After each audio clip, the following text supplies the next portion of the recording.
Alas, all good things must come to an end, guys. And here we now are at the end of the UKL 2021 Spring Split. My name is Trajan, and coming in clutch at the last minute to cover the colour casting is Reclamation. And you're just in time, mate, because the playoffs picture could not be more exciting right now. I've shown up at the last week, at the last moment, and now I'm ready to see who's going to make it to playoffs, who's not, and who is going to be getting into our penultimate games. And today, we believe we've got Munster versus Lucendi. Yeah, that's our first match kicking off the day, and it's kind of our match of the day, I think. This one it has all of the implications for a whole range of tiebreakers that we're potentially going to be going into as the playoffs comes around. So the first game, a lot of it hinges on this one, because Munster have to win this if they're going to even give themselves a chance. We had a foldy sheet with 16 scenarios left as to how all these tiebreakers are going to play out, but none of them, half of them don't even really matter if Munster can't beat Lucendi here. And you can see the schedule, and you have an idea of the standings there on your screens right now. They are 4-9. They're still technically in last, but the way they've been playing recently, I don't think anyone would believe that. Mm-hmm. Now, the thing you need to take into account here is if Munster do win this game, and they are then poised to be that dark horse, that person that you looked at and said they're never going to get anywhere, and now they're showing up at playoffs. They've done the miracle run, and they, to put it to their credit, they have done every time they were said you need to win this game, they have. So to get themselves into this position to begin with, it deserves a pat on the back. Now we'll see if they'll keep it going, and they couldn't have got a better opponent for today. Yeah, when the pressure is on, Munster Rugby Gaming have been the ones to step up, and despite the fact that their fate is not fully in their hands today, they still kind of rely on, Viperio and Hive to keep Nerd Rage and London United down alongside them to give them more chances at those tiebreakers. But I think you're absolutely right. Lucendi is a good opponent for them today because consistency has not been their friend, I would say. Mm-hmm. Now, I mean, as you say there, consistency. If we get the Lucendi that shows up is going to decimate their opponent and says, no, I'd like to go to playoffs, then unlucky Munster. On the other hand, though, they could show up and they're not that great on the day, and then we end up with a very interesting first game of the day, which I could not agree with. Whoever made this scheduling could not have done this better to put this game on first and then go through the rest of the day watching and hoping for the right tie breaks for this to all work out. And ultimately, we love an underdog story, so I'm going to make my bias clear here. I'm a little bit biased to Munster. So. Yeah, that's just more exciting, right? It's the best story coming through here, and I think that so we're looking at Lucendi, and we say they're a little bit consistent, right? We've got to pick and ban, so we'll keep this going. And it's important that the rise has been taken away there, because I think Polyakov's rise has been, it's his last, the last 3 games he's pulled at this champion. He plays it so aggressively, so with so much confidence that I think just putting him on something that he maybe can impact the game less is definitely going to give Limsey a better shot in the laning phase. Agreed. And we have been seeing it in recent weeks, the response there with the Senna ban. We are on 11.5 to my knowledge, which means that the fasting Senna is by technicality the only real viable option anymore. She can't go the rapid fire cannon option. Or if she does, she only goes to Rage Blade. The rest response coming out here, targeting Raisins, who is the playmaker on Munster, and Seraphine ban in return. Yeah, Seraphine ban, a nice, good, solid standard one across pretty much all scenarios here, but it looks like Lucendi are really trying to target away the comfort for Munster Rugby, and Raisins Thresh has also been really, really insane. These 2 new players, Polyakov and Raisins, have been that kind of revitalizing force for Munster, and last week when I had Doctor on to cast the last Munster game, he had a lot of praises to sing for Raisins about the history this player has in the scene, and it really does seem to be showing up quickly. Now, we see Udia banned out here. Azir did get slightly hit in 11.5, and if you're not or already weren't a very happy Azir player, then you may actually see his priority drop, which means we could see other first picks coming out, such as Lilia, such as other people have started going. The other Karma on this patch is also something that is definitely up there now. Yeah. This is an Annie Hover, but is a Caitlyn proxy. Just to confirm that. And Highlanders pulled that one out before in their last game, I believe, where they took the win over, was it London United? I think it was something like that, but it was Mythos, I think. I think it was Mythos. You're testing yourself now. Yeah, it was Mythos. So Caitlyn has been the latest ADC to kind of sneak back into this ever-widening ADC pool, just as Senna falls out one end, Caitlyn's kind of slotted back in. So how do you feel about this, especially as a blind B1 pick? See, you can get away with this with a Caitlyn pick, especially when you can hold support counter potentially. However, if Munster do so choose, they could just take Misfortune, line jungle here, and then just run the support until later on and try to neutralize that Caitlyn early laning phase. Which the opposite effect, though, is they could just take Karma here, which means Caitlyn Morgana becomes basically unviable. And alongside the numerous other things, they've actually already banned Thresh for them, so that leaves Nautilus and Leona, which are quite difficult to play. But they've chosen to go here with the line of the jungle, which makes sense. Yeah, I'm going to put Goose back in a carry position. I know he's very comfortable on that kind of playstyle. So I think I want to see what Raisins goes for, and if he can still impact the game as much when he's not on a straight playmaker, right? If the Karma is the option, it definitely, despite how strong of a pick it is, it's great in lane, you're not going to be the one finding that late game pick to win you the game. So it would be potentially more up to Polyakov, to Kevin, to Goose, Synapse maybe, on these playmakers. We've seen him pull the Kennen out on the Gnar. It's going to be up to them to carry that one, but he's not even going to get a chance, as it's going to be Blackbits on the Karma today. Okay. Well, could be a flex. Not too big a fan of this rotation. I understand the Karma flex, but I think it would have been easier to take a counter into the Graves. Such as a Lilia, such as something else, like an AP jungler would be consistent. And then you can hold a blind for later on. The power of the Karma flex is kind of neutralized if you've already taken the top laner as well. But I obviously, maybe they've got something planned for later on in the draft where they're going to flex Karma between support, bot lane, and mid. It's still perfectly viable. I'll fight in response. Since we have seen Shady be one of the more varied junglers here in terms of types of champions they're playing, they were going towards the ganking champions a lot quickly before anyone else was kind of following onto that route. Would you expect maybe to see something like a J4 or a Volibear he's played before in the jungle? Is that going to have a bad matchup into the team comp that Monster's building?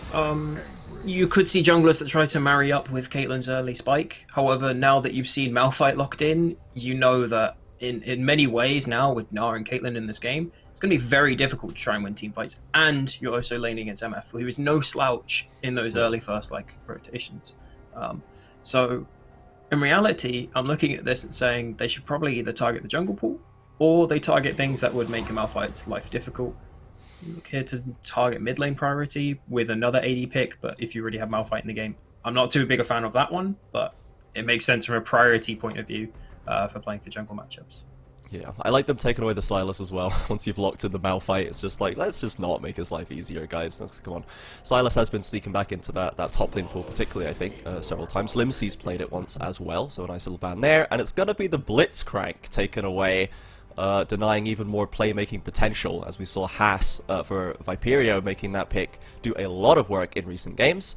And we'll see what Monster chooses to lock in on this bot side. See here, Thresh gone, Alistar gone, Blitzcrank 100%, you know, Raisins is like the heartbeat of this team right now, but they have left one very important pick left open. So, yeah, Rel is immediately locked in. Now, Karma isn't bad into this, okay? She can get priority in the matchup, so it's playable, but it's on a knife's edge. If you ever misstep and get all in, and then the tempo goes over towards Misfortune and Rel, you're going to have a nightmare of a time. And it really is on that knife's edge. So, it's playable, but we'll see. So he locked in here. Very immobile carries against a Malphite, so perhaps they just move Karma to the top lane and then they could be 200 IQ and take a support counter here. But I don't think it's going to happen. Yeah, we'll see if the work comes in. Shady has actually played it once already, so it's not technically impossible, but we'll see what he goes for. I think that I like Limsey going back to the Zoe. I think it's a champion he's pulled out a couple times before, and as a blind mid lane matchup is fine. But we'll have a wee check for the proxies real quick before we talk about the Rammus. But I mean, if anyone was going to pull out the Rammus in this league, probably would be Shady. If he has pulled out Rammus here, it would make sense. I mean, you see Misfortune Graves locked in. I mean, Malphite can potentially go AP matchup into Gnar and then go that route with Comet, so maybe not the greatest. But then Victor as well is a very good response control mage against a rather short range team. Caitlyn Karma, although is large range, is going to be engaged upon by Rel and Malphite. If I'm going by ease of execution, I'm looking at Munster and saying, okay, you've got all the tools to actually win this game, and you have some very good answers into what the strength of Lucendi's composition. Yeah, I like that Monster have picked something linear, something simple, and they're kind of seems like they're just going off their own confidence in themselves. They're gonna try and skill check them, I guess. They've given themselves an easy comp. They're not trying to find sick counters left and right. They're just like, we're gonna play this comp, we're gonna play it better than you, we're going to be a better team, and we're gonna take that playoff spot with both hands. Great. if I was looking at this draft, I'm throwing some questions maybe towards that early blind pick of top lane, considering that you, stylistically, you know that Munster are going to be playing through bot lane. So why not hold that until you get the counter into top lane and then you can play the game? Now, you've inadvertently been potentially countered on both sides of the map. And your mid lane isn't Zoe does get prio early. She will be able to contest it. She will basically beat out Victor. But then once we get into later team fights, Victor is that more useful zone controlling mage. And really, if I was a betting man, which I'm not, but I would be putting money onto Munster. Yeah, I think so. I think they've come out of this one pretty well. Lucendi, they have at least, I think, gotten strong picks onto their most consistent players, which for me have been Paper MC player. You know, Nar, despite the fact he's in a bad matchup, it's a very strong pick right now. Highlanders, Caitlyn, we've seen how much work that can do, and it can be something which can kind of take over that early and mid-game. So they're giving themselves decent options there. And then the Rammus just kind of throws a bit of a spanner in the works of the whole way that these teams mesh together. Where are you expecting this Rammus to dedicate his time early on? Is it farming time? Is it time to chain gank? What's he doing? If you've got a Karma Caitlyn, I'm expecting Rammus to be playing through bot lane early on. Like, those first few levels, it might not even be ganking necessarily, but just using their priority to start securing crabs and contesting and fighting against Graves early. Because Malphite versus Gnar, you want to leave that on an island. Like, just hide it up in top lane. No one wants to see that. No one wants to look at it. And then we'll just have the majority of the play congested into mid and bot lane. And that's where I'm expecting the first couple minutes. So if we see anything, we'll go from there. If anything does happen in top lane, then, I mean, one person's probably overstepped or something's gone wrong. You know, it happens. Yeah. It does happen. Okay, so and Polyakov going back onto the Victor is quite interesting as well. He's played this once before, but it is, as you say, it's very much just kind of a pick you can. It feels like you can slot it into anything. You know, Victor just fits in. He does a decent matchup into a lot of laners. He kind of has late game scaling damage. He's got decent lane push. He can kind of do whatever he wants. Now, I've said that I would predict Munster. Do you have any predictions? Do you really want to like throw your name out there and put it on the line? I'm a play-by-play. Okay, I fly by the seat of my heart when I'm looking at League of Legends. So I have to vote Munster. It takes me to Munster Rugby Gaming. It takes me to the hills and dells of Ireland is where it takes me. So I'm gonna have to predict Munster because I want it to happen. I want it so bad for them to do this. And this is no shade against Lucendi, and I think that, as you say, when they show up, they look like they really do deserve to be in the playoffs picture. And it kind of hurts to see them potentially kicked out, you know, at the expense, or at Munster's expense to try and force them to take one slot. I would love for both of them to get into the playoffs, and I think they definitely still can, even if Munster wins this game. Lucendi obviously one win ahead of them. That's just to tie it up. But I think I have to go for Munster here. Dependent on the results the rest of the day, are we going to be seeing a tiebreaker between these two teams afterwards as well? Then, or do they need to go down? I'm going to consult the folder sheet right here. Yeah, I'll consult the folder sheet. Yeah. So Munster takes this first game. They could end up with a tiebreaker, an unresolved tiebreaker versus Lucendi if the rest of the games today just go completely to crazy town and all of the upsets happen in a row. Okay.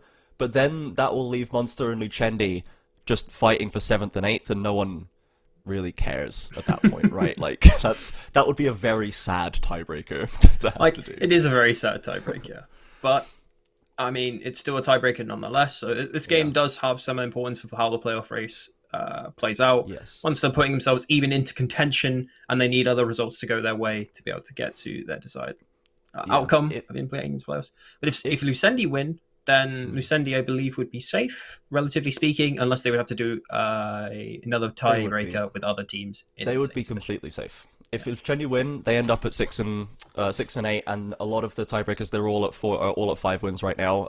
So if they win, the lowest they can be is 6th, even with tiebreakers. So they really need this. They really want this to just stop stressing about it. Those are the stakes, everybody. So if Lucendi win, playoff secured. Yes. They're happy. Now, on the opposite side, Munster, if they win, they are still riding on the end of their or edge of their seat, basically hoping that everyone else falls in the right way and aligns with what they need for today. So, in reality, Munster could be upsetting Lucendi, and Lucendi could be looking over like, "Can you not? I'd like to hit playoffs. Thank you very much. You might not even make it. Like, can you at least guarantee one team, please?" Yeah, but we'll see. And we are going to be going into a very interesting game. Misfortune Rel, Caitlyn Karma, very on the edge laning phase. You could definitely see this go either way. It's very much like a skill-based matchup where Caitlyn Karma is going to be free pushing. But as I said, if they ever misstep and they lose control of the lane, it's very difficult to pull it back. Sure. I mean, Victor versus Zoe. I mean, I'm not going to lie, that's kind of a boring matchup. Nah versus Malphite, bit of a boring matchup. If the Malphite's good, he might feel kill pressure on Nah when he's mini. But other than that, Graves versus Rammus. When was the last time you saw Rammus? In even a semi-professional or even a competitive game, you know, I've cast Val's League, which is a rank-locked platinum and down league several times, and I've not even seen a Rammus in there. So it's probably years. We're not talking months. We're talking years. The last time I saw Rammus in a competitive game, and I'm gonna have to go and look up what all his skills are called now because I don't remember that. Who knows Rammus's skills off by heart? I can't believe they've done this to you. Like early morning on a Saturday. I can't believe they've done this. Look in the Rammus. How dare they?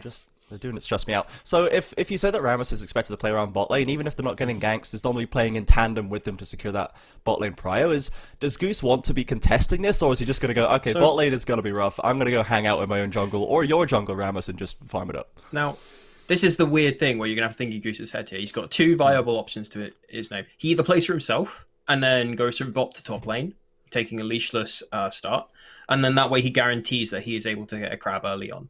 From the top lane side, and he does a full clear. The alternative, though, is if he does this, he leaves his bot lane against Caitlyn Karma, which could have been poked and potentially could be dived. So then he's got a problem. So he can do the opposite, where he starts on top lane and comes down to bot lane, but then he doesn't secure crab, and then it's contested. It's really going to look out at being like what you value more, like of how the laning phase goes.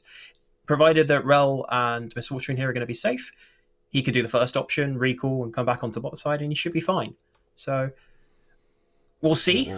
Could go either way. Keep an eye on the pathing there, and we'll see how that develops as we are now on to the first game of the day, but a very, very important one as we laid out. Munster Rugby Gaming and Lucendi are going to be kicking off with a nice chilled out 5-point start. I say chilled out, Goose just quick draws straight into this brush, which I don't think I've ever even seen before. He's just looking there to see if he'll get any vision. The ward will come out. I assume. We'll see. I'd like to think there isn't going to be any shenanigans at level 1. Yeah, I mean, no one... on the other side, you see a lot of people playing around the bottom mid-side brush when they're looking for invades onto the bot side jungle, but no one really does that on top side. It's just not done. If you're going to go into top side, normally you go through that top side tri-brush or just straight through the pixels. So I guess it is a pretty safe spot that no one would be likely to step into.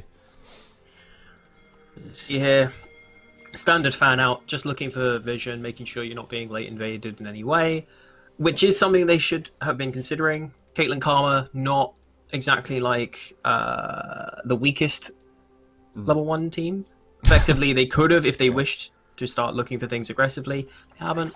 See Rammus here starting on his top side, and Graves starting on his top side as well, and then looking both to contest the crab 315 in bot lane. So you think about this, Graves and Rammus, if it's a one-on-one, you would assume that Graves is able to use his range advantage and win that duel, but it's not going to be a 1v1, it's going to be a 3v3 involving his bot lane here. But yeah, now we're going to get full knowledge for Lucendi of where Graves is starting, as Kevinman and Raisins were getting that early push nice and quickly, valuing that one more. Clears out the ward as well, so in control of this one nice and early, and if you want to try and avoid that poke, I guess, force them to be farming minions under tower so they can't think about throwing the spells at you. Let's just see here, Zoe getting the early priority, and then Nah, I believe, will be getting it on the first couple of waves, but as soon as Malphite gets his base in, he'll be fine. It's just range versus melee matchup, so no funny business there. But MF and Rel being allowed to hit the wave early on, which could actually result in them being a freeze early on, and they're going to lose their HP, and now they are stuck in this moment. And as you see, Caitlyn Karma. Yeah, welcome. I mean, they had the push early, but still lose level 2, and then they end up down here. This is... pains me. Highlander's ward here is just trying to look because they are looking for Graves, but if they know that MF and Rel started here, they know that Graves had to start topside.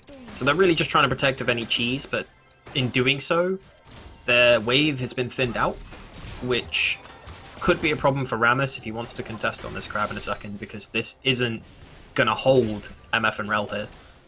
Yep, and they are healing back up nicely, dropping those potions, wanting to be powerful for it. We see Goose stepping into the river, but Raisins with a flash crash down and gets a trade flash out of Highlander, but a lot of damage traded back now. This is the bot lane for Monster Rugby Gaming, suffering in this bot side. The heal has to be used, but now that maybe has drawn Highlander in too far. Goose is here with the red buff and a flash of his own, drops that smoke screen. Can Highlander escape a flash from Kevman? The shots are coming down. Would they be able to finish it off? They won't. A Karma Shield keeps him alive, and a tower shot chunks out Goose, and now the Powerball grabs the first blood. Goose falls to Shady. And Raisins, with no mechanical horse to get him out, is going to take another chunk of damage. There's the double kill for the jungler for Lucendi. So, as I said, knife's edge. MRG did not need to force it this hard. They saw the opportunity because Rammus is behind on tempo into his 1v1 matchup. This is the problem of playing Rammus. He can't clear as fast as Graves. So Graves wasn't able to get to bot lane first. They look for the play. The play takes too long. They could have been happy chunking them out and being able to take crab advantage and securing that. They weren't. They looked for more, and they were rightfully punished.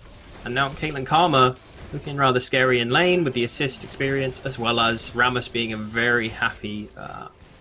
is he an armadillo? Something of that nature. Something of that nature. That confirms it. Some sort of armadillo-like creature. But, I mean, the fact that Rammus got both the kills, is this something that Rammus can actually exploit in some way, or would they really have preferred it to be on Highlander or Blacklist? They would have preferred it to be on Highlander or Blacklist, because, inadvertently, now the kills and advantage is being taken with Rammus wherever he goes on the map, rather than consistently keeping it into one lane. So, for Kevinman and Raisins, it's kind of like a lifeline. It's not as bad as it could have been. However, Rammus now... if he ever runs into Graves, I don't think Graves is realistically going to be able to do much damage in contesting anything he does. Yeah, we might get a little shot of that right now. He's got double buffs, and he is going to not find that crab in time. Still powerballing in, and Goose might have to quick draw over there. The taunt's going to come down, and that is a nice trade back, but Goose, with the quick draw, slides to safety. Now he has top priority, and he also has mid priority for a second there. Mid moves instead of catching a wave. Victor takes a free reset due to that. But Nah here just making sure he can push in and take a nice CS lead in this matchup. This is really the start that Lucendi needed, okay? We talked about the lane matchups they have and the fact that MRG have this very simple comp that if it's allowed to scale up and if they're kind of on even keel, they will be able to execute it very easily. But Lucendi, it seems like their draft has at least given them a good start to this game as the Meganar comes out with the ultimate synapse with no ult of his own, can't even get past Paper MC player, struggling to shuffle past him in the doorway, but he's going to get back to his tower. And as you're seeing here, Zoe is being allowed free turns against Victor. As I said, he gets prio, so then she is unable to move and then start pressuring bot lane. Raisins and Keverman not able to really do anything in this matchup right now. And it only got worse for him by trying to attempt something. Potentially looking for Drake here. And I don't think there's going to be a contest for it by Munster. Polycop gonna step up and have a little look, and Shady level 4, Polycop does have the ultimate. Raisins actually looks like Lucendi giving a lot of respect to Munster there. I mean, is that a bit of a flub there? You think they could have taken that 3v3? I mean, if they wished to, they could have looked aggressively. I thought they already had the lead in their pocket, which right now I thought they were stronger. However, Limsey did go back to then try and look for mid-prio, so if they had looked for Drake in the next 20 seconds, like now, Zoe could be already moving through and clearing the vision they just achieved, and then they could start to build from there. Graves looking in bot lane as we see this mid lane as well. Lots of action. lots of active items coming up there. The old smite straight into chem tank combo that you'll only see on a Zoe in the mid lane. But Goose is hanging around the spot lane, Shady as well, waiting just in case. They don't want to lose any advantage they have here, but they're going to spot him on that pink ward in the river. So both teams just kind of watching each other. A little bit of tension down there, but no one wants to get too crazy with playoffs on the line. As you're seeing, it's just consistently being pushed in. And if you've ever been in that situation as an AD carry or support player, then you just know how infuriating it is and how boring it is. Yeah. And there's nothing you can do. Now, if we take a quick look at this game and recap, Nah is now going to start feeling that Malphite. He's been able to get his first base. He's going to be tanky enough now that he should be able to take basically the poke that's going to come out of Nah and just kind of be okay now and start to close this CS gap that comes from laning phase. You've got Shady versus Goose here. Like, Goose is keeping up with CS. He's on camps even despite the early death, just because of the 1v1 matchup. Rammus is much more. It's much more like the Malphite, where he's like, okay, I'll accept. I'll go down CS in camps, but I'll be tanky later. And then we've spoken a lot about mid and bot lane already, so ultimately, Lucendi happy here. So. It's good that Kevinman has managed to keep pretty much even CS despite being hard shoved this intensely. So at least the very, despite that bot lane fight going so badly, the fact that those kills are in Shady's pocket means he's not that far behind in gold as of yet, and Misfortune, plenty of power on that champion. Synapse going to try and force Paper MC player to pick the fight with Goose around the corner. Meganar's come in, comes the unstoppable force, and now Meganar just used for safety. And will that be enough to get behind the tower? The power ball coming through that lane. It's going to get right behind Goose with a flash. Two-man knock-up into the taunt. Shady holding the ground there, but Paper MC player doesn't want to get involved with the mini-Gnar. Polyakov looked like he was coming up, but they're going to break apart here. Lots of resources used on both sides for ultimately very little. However, I would assume that this does favour MRG in being able to create the tempo advantage for his top laner, where Synapse now is free to move. He could take a reset right now and TP back if he so desired, as you're seeing here. And effectively, it just then starts carrying on. But Kevinman here looking... Whew. That's rough. He's got a back now, right? Surely. He's one Caitlyn away from dying. He has to base. Yeah. He sees it. I'm just going to stand behind Raisins this time, actually. Gonna quick reposition there. But now the plates are really starting to fall. 2 down already. This is going to be a third.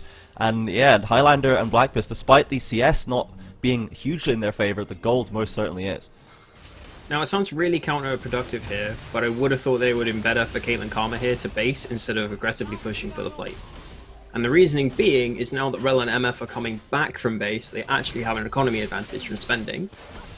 And this means that Drake control is given over to MRG, which you should then see them start this up as Caitlyn Karma needs a base due to having no mana.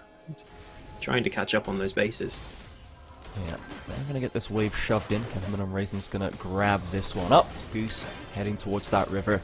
Scuttlecrab spawning pretty soon as well. Shady's in the area, but oh, hang on a second. What is going on here? Synapse. Oh, but he doesn't go down. So close from Limsey. The ultimate's not available. The flash is not available. He's got to have to use his footwork to get away from this one, but a flash from Limsey is not escapable. And that's going to be that kill on the top side. More plates going down for Lucendi now.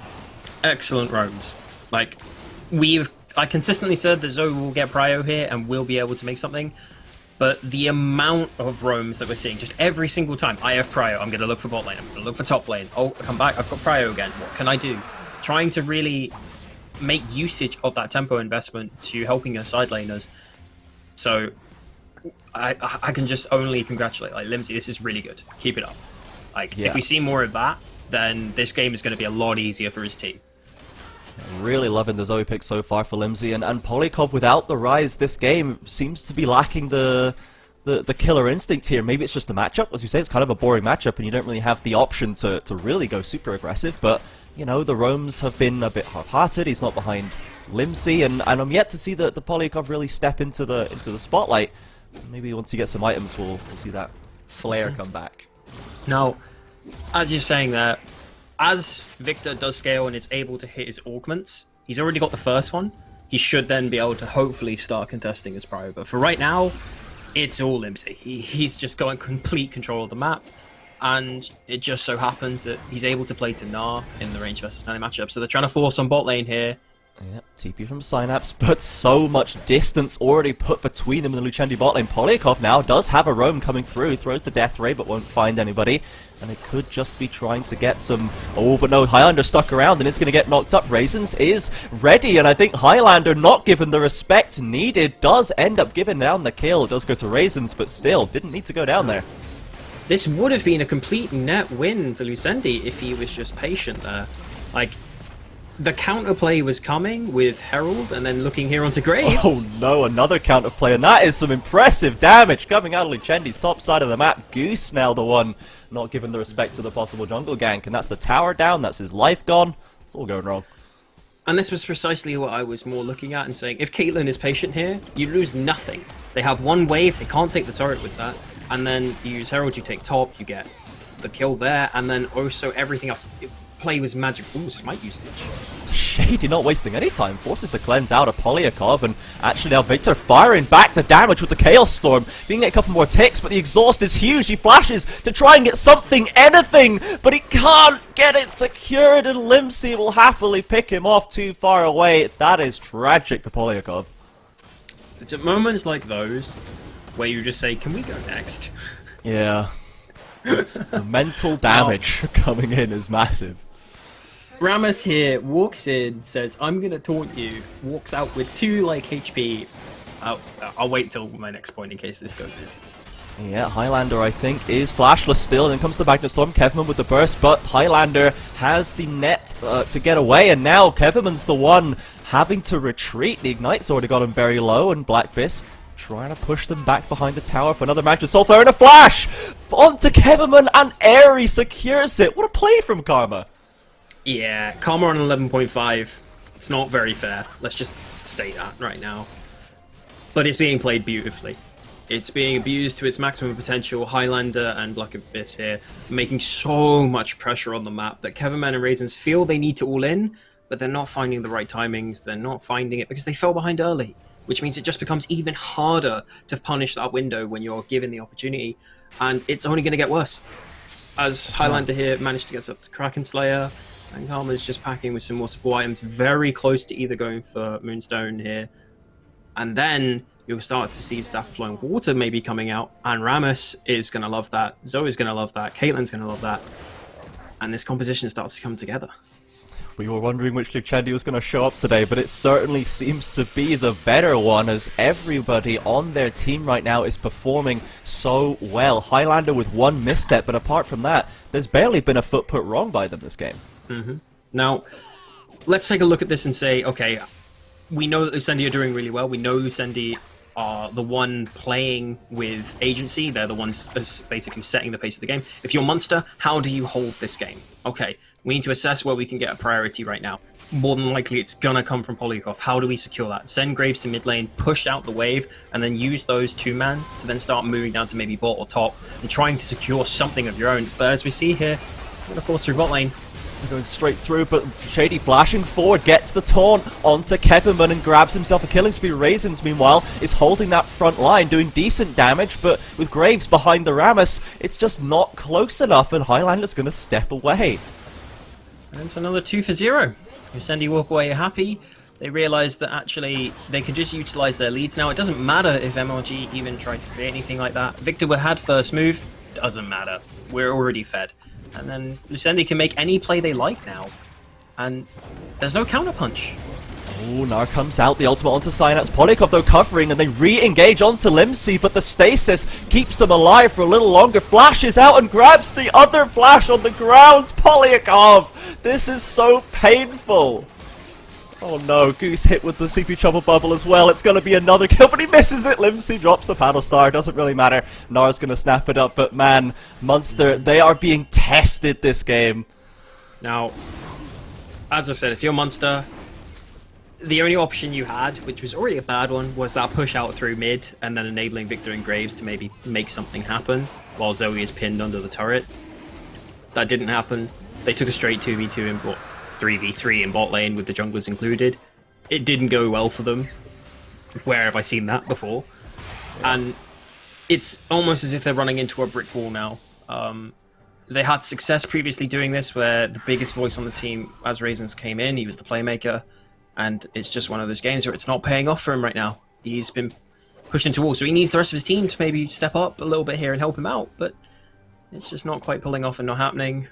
And it's a sorry sight, unfortunately. But they can still look for picks on sidelines. It's not 100% over. It's extremely difficult, but it's not 100% over. They can still get Malphite all into a combo to maybe pick somebody and delay this game as much as possible to get where they need to be.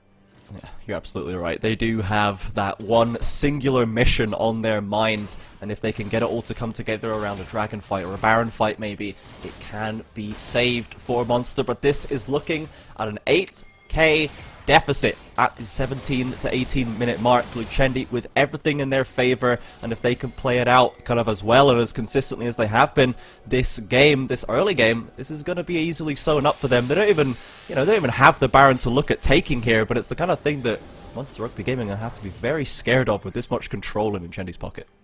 Correct.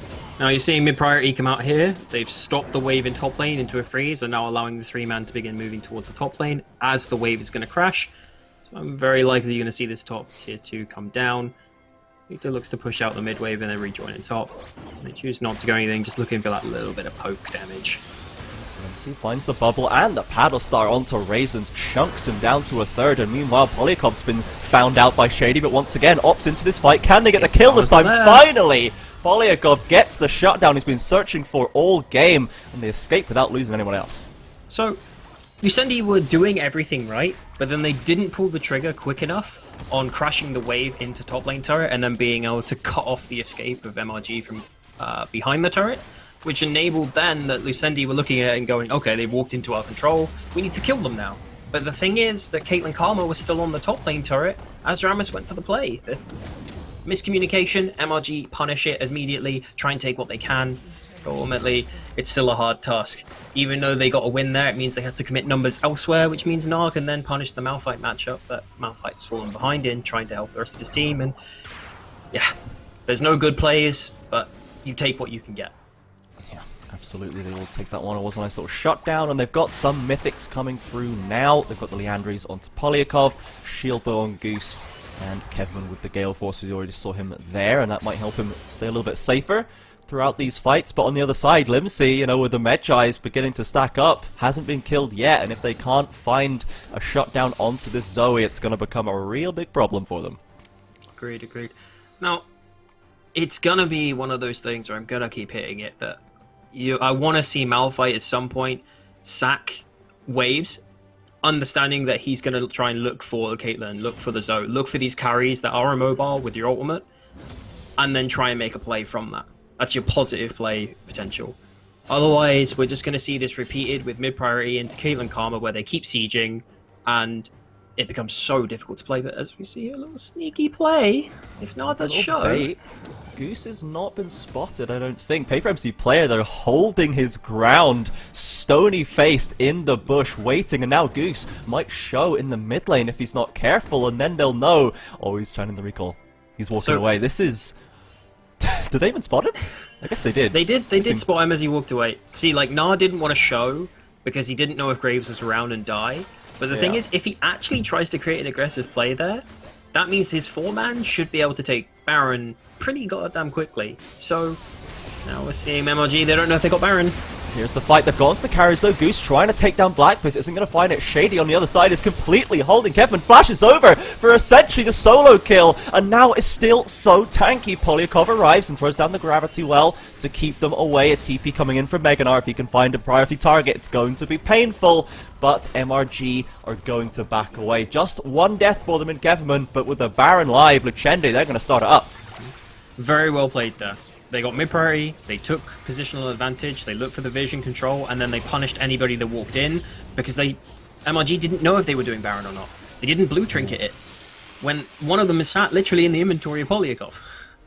Yeah, Synapse came in with a TP there, and look, there was maybe some juicy ultimates, but without too much damage follow-up. The restraint is held, and he just pushes them off the Baron, but now Lucendi going to go, alright, well, that's happened, we're going to start it up again. However, Keverman is now live, and they still do have the Malphite ultimate. They don't have the Chaos Storm, but Polyakov is doing some mean damage nonetheless. Oh, everyone's coming out of the pit. Paper MC player trying to stack up that Narbar, and they're going to call it off again. Lucendi losing a lot of time trying to start this Baron up. Meanwhile, the Dragon on the other side has spawned. It might end up being traded, though at the very least going to lose mid lane. Now, if you're MRG, there does not come a better time than that. When Lucendi had the Baron debuff on them, you see Rammus at half HP, you see Caitlyn and Zoe both clumped on each other. Malphite ult there would have got so much value, and you could have Goose ult over the top. That's so painful. So much damage, and Goose had to block the ultimate. Kevman once again, he's completely out of the fight. Shady hunting for Goose with the slower flash will keep Graves alive just for now, but two high priority carries, the monster pushed away. I think the Dragon is just gone now. So MRG, they attempted to use the tempo advantage they had gained from being able to chunk out Lucendi and them having to reset. They look for mid lane turret. They overstay a little bit for the Drake when, in actuality, if they had just reset, it's only a second Ocean. Just take the reset, and then basically, as Lucendi take the Ocean Drake, you look for the next play and set a trap, which is where Lucendi would then take mid prio and walk in now to your red buff. This is the position now where MLG could have already set up if they had given up that Ocean. And then they would have been able to trap onto anyone face checking like so. In actuality, this is what we're going to get. Rammus here looking for Graves, and Zoe's going hunting with him. Oh, Graves with no flash, and a nice bubble nails him straight into the taunt. Kevinman slides him with the Gale Force, actually doing a lot of damage back onto Shady. Drops the bullet time, won't quite find the kill. Goose very low, but Synapse now in to punish. Limsey trying to support their jungler. It's a shutdown, but it's on Raisins again. He gets all the gold. So, once again, Caitlyn Karma, they're looking immediately for Baron, whereas Shady and Limsey are looking for the pick on Graves, meaning there's a lot of distance between the two groups. And MRG say, thank you very much, we'll punish the distance between you two and delay the game again. And if we keep seeing that, this game could end up at 35 minutes. I mean, the gold lead is still humongous, don't get me wrong. Like, it's still bad, but Lucendi here showing cracks that could be punished. Yep, they are giving away this gold every now and again, and you mean they're not close to the Ocean Soul. They still need to get 2 on the table, 3.5 minutes on the next timer, another 5 after that, so these kind of game-winning objectives are not really free and easy for them to take. If they can sneak a Baron, sure, but we saw how respectful they were of Munster's comp for playing around that objective. And I'm just taking quick stock of the game here, so Lucendi on a reset, MRG looking for any vision they can try to achieve in and around the Baron pit. Just looking to say, hey, you know, we don't want to be caught blind like we have with our pants down, like a few of the other times. Now they're just looking for that pick again. Malphite, oh, seeing who steps up. This ward in the mid lane is doing a lot of work there, spotting them out, and the Sleepy Trouble Bubble's going to catch Malphite. Not going to follow up with anything just yet. Shady waiting in that brush. Paper MC player, happy to go back to the usual in that bot lane, just pushing up. Doesn't have the TP though, it must be said, so if a fight kicks out, he won't be able to arrive quickly. Flash ult from Malphite has a lot of value here potentially, but he's not looking like he's going to go, and he's going to get chunked out here quite heavily. Oh, not again. Limsey always pushing and prodding them back, and now Paper MC player has had time to crash that wave into the bot lane tower. Kevinman actually stepping over, but he's on the wrong side of the wall. Has to use his flash to escape, or a Gale Force, I should say, to escape. MRG here had 2 opportunities. They had 2 sets of waves that they could have tried to punish on. They didn't pull the trigger. Nara's then allowed to push in and create a lot of pressure that you have to deal with. And then, as soon as they move away from the area here, just used his crash down to escape from the bubble, and Polyakov is supposed to flash away, but Shady now taking a lot of damage once again. The rest of Lucendi are running for the hills, it seems. Paper MC player on the bot side has got the tower and could look for the inhib. Now if they can just stop Munster recalling, they're gonna get something for nothing. And this is discipline play. I mean, they have a 10k gold lead, which typically would mean that you could play however you like and win. But Lucendi here probably going, we're giving away too many kills, let's play safe, just take, you know, the absolute wins. And they're absorbing pressure here at the Baron, knowing that MMG will answer. And in the meantime, Nah here, going to get a lot of problems. Let's go on to the Nexus towers, and Polyakov just died! What happened? He disappeared! That's so critical! They lost the inhib, they lost their mid lane carry, and now Lucendi with the TP in. They're gonna try and grab more. Oh, Goose gets hit by the bubble. It's completely donezo for you, my friend. And now they could go bot lane, they could go Baron, Lucendi. They finally get the opening they needed. F in the chat for Graves. How many times this game have we just witnessed him getting run down by a Rammus just running at his face, and he can't do anything? Now, that Goose has been juiced, unfortunately. Goose has been juiced. What a line. Well, no, you won't get content like that or lines like that anywhere else. Yeah. Now, okay, quick stop and check here, right? Lucendi constantly playing around the Gnar pressure. TP is finally available. They realize no one's stopping me. MF immediately shows on the wave. MF cannot join that fight. Immediately TP in, try to flank, run people down, catch who they can, and now Lucendi have been unable to take the Baron. It wasn't as clean as the previous attempts. It took a while, a lot longer than it should have, but they've got there eventually, and now we should see them reset, come back onto map, and I would like to think they're going to push MRG back into their base, but MRG here not going down without a fight and looking for Gnar on the side. Not going to be able to pick TP up actually anything. used by Limpsey just to cover, so they get something out of that, I suppose. But I mean, it's a bit of a drop in the bucket here as the dragon is up in about 10 seconds, as you were saying. And this is not soul point once again, but it's even more regen, and it does threaten the soul point, meaning that Lucendi are going to keep having so much control over dragging Munster around the map, forcing them to come and respect that. As you're seeing here, Lucendi just basically trying to create that massive area of control in the quadrant of MRG's blue side, and then just looking for any picks they can onto Vision. This is really well played by Lucendi, and they end up taking a free Drake. But then, this is my complaint, and only complaint. If I'm going to be really looking at this team and saying how are you going to get through playoffs, the games after this, and I'm looking at this and saying, how much pressure did you create with your Baron? Because ultimately, right now, you've reset, you've taken a Drake, but that's all. And the base is already broken. They should be able to realistically be playing for breaking this mid lane and going and ending the game now. They are strong enough now. Let's see what they can do. Yeah, Now, absolutely. We've got 3-item Caitlyn here with Infinity Edge. That's going to hurt. absolutely. And that's the difference I'm looking at. How quickly can you end games? How clean is it?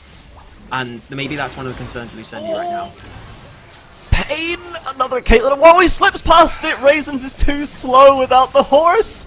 That is so rough for Munster. Once again, they needed the opening, and Goose just falls before the fight even starts. As you see here, they just go into a 4-1 knowing the super minions are going to push in from bot lane. Got mid wave synced up. They have top wave in position. They've synced these waves up as well. Which means that this turret is going to go down, but Rammus is having other ideas. He's coming in hot in the 1v4. I think this was a bit of a miscalculation there, Shady, but they are going to lose the mid inhib on the side of Munster, and top lane is crashing as well. So, both junglers down. I would still probably give the favour to Lucendi here, given the rest of the game. Now, we call that limit testing in the business. Yeah. Maybe it's not the time to be pulling that one out. Maybe we could just guarantee this win and stop it going to 35 minutes. But you know, what do I know? Let's just move on. Now, we're starting to see here, Lucendi just keep sieging as a 4-man. They are that strong that they can do this, but they do have the ultimate on Malphite here. He's going to look for Gnar. Go straight onto him, and now, but the easy hop away leaves Synapse the one on a sliver of HP. That's such a big tool off the table for Munster, with absolutely zilch gained off it. Now, Baron minion coming straight in. It's going to crash onto the Nexus tower. Goose is at least alive. Keverman chunked out by the ace in the hole, but the last tower has fallen. The last hopes of Munster's playoff dreams hanging in the balance right now. What can they do? Can they mount the final defense? They don't have the engage options, so it's not going to be of their choice unless Rella's going to land a perfect 5-man ultimate here. They need to wait for Gnar to go into mini before they can look for something, but Zoe is just decimating their HP bars from 2 screens away. Yep, Synapse back onto the fountain. Shady now straight on to the Nexus behind on Goose, and there's the freeze frame. You know what that means, everybody. Lucendi, they just took the win. Munster fell down at the last hurdle. It's painful to say, but them's the beats. Lucendi, they all keep themselves in the playoff picture. Now, commiserations to Munster. This does mean that they are out of playoffs, and I believe they will be the last place team and will be going into the relegations. So we'll see how that pans out. But at the same time, congratulations to Lucendi. This, as we said before, the stakes on the line were if Lucendi won, that means they are guaranteed that they go into playoffs. And yeah, now we'll get to see how they work from now until playoffs and what they can maybe pick up on. How do we improve our games to really then push us through that gauntlet run and then go on from there? Yeah, I'm loving to see the progression from Lucendi as well. Once again, this maybe was just an on game for them, but it looked really, really good. And I mean, Shady definitely heard everyone talking trash and is like, well, now the meta's different. I don't need to play Lilia. I don't have to play Graves anymore. Now I can play what I want to play. I want to play Warwick. I want to play Rammus. And he's going to do it to you on these picks. Now, I respect it. There's just nothing else. Like, I can respect it when someone comes out and says, you know what, I see this, but I like this. And just looks at Warwick and Rammus and just says, yeah, that's what I'm playing. It's easy, and I'm going to abuse it. And they played around it correctly as well. It's not just like, I'm just going to pick Rammus and go for pure lack of matchup knowledge, you know? It's clearly something that he knows how to play out, and the rest of the team are probably used to playing with. Now, we look at that, and we say, Caitlyn Karma lane, played to a T. Like, we looked at that and said, that's going to be the strong point of this competition. That's who they're going to play through. Lo and behold, that's what happened. Generated a unfathomable kind of level of lead that they got. 10k. They were 10k gold ahead at 17 minutes. Oof. How are Pain. you meant to play the game from that position? Yeah, if you're on Monster's side. when your whole team is designed about coming together for big team fights, but none of the pieces of your team have any. There's no tankiness on the tanks. There's no damage on the carries. It's just exactly how do you play that? What do you do? You have to wait for the enemy team to make mistakes. And Lucendi did make a couple, which were punished, but there was never any chance for them to get anything off those mistakes. Agreed. And ultimately, that does come down to a few of the draft things. Like, as we said, they locked in Victor into Zoe. That is a saying, we need to scale here. They locked Malphite into Nut. We need to scale. And then your MF and Rel is the one that you're playing through early with Graves, but they're being pushed in consistently by Caitlyn Karma. You had no outlet for that pressure unless you were able to get that all in. Didn't. And then you just saw everything topple. And let me be this clear. I don't think it will be this bad for them in future. I think Munster have shown signs of life in recent weeks. Mm-hmm. I mean, they were very close to doing the miracle run. So close. But this one day, like, it only takes one off day, and they didn't quite make it. So we will be seeing them in the relegations. Yeah, I definitely have faith for them in their relegations performance. It's going to be a tough opponent to take down for anyone looking to nab their spot, but that is a discussion for the future. Just the last bit of housekeeping on this game. Could you name an MVP, a player of the game, perhaps, for me, Reclamation? Ooh, I'll go Shady, just because he brought out the Rams. Yeah, let's go. There could have been people that played better, but at the same... I mean, Limsey may have played better with the roams that was helping Shady, but at the same time, I just have to respect an off-meta pick. Yeah, we love to see it. We really love to see it here in the UKEL, and with that, we are going to go to a short break, but don't go anywhere, everyone. Plenty of games left today. After the break, it will be Viperio taking on Nerd Rage. We'll see you then.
And we are back, and despite one playoff stream dying, there are still plenty left alive. Now we've got Nerd Rage going up against Viperio, and by the way this team is playing, and the way the rest of the teams around them are playing, the way the standings are sitting, it's gonna be a tough road for Nerd Rage to get playoffs, but it's still very much a possibility.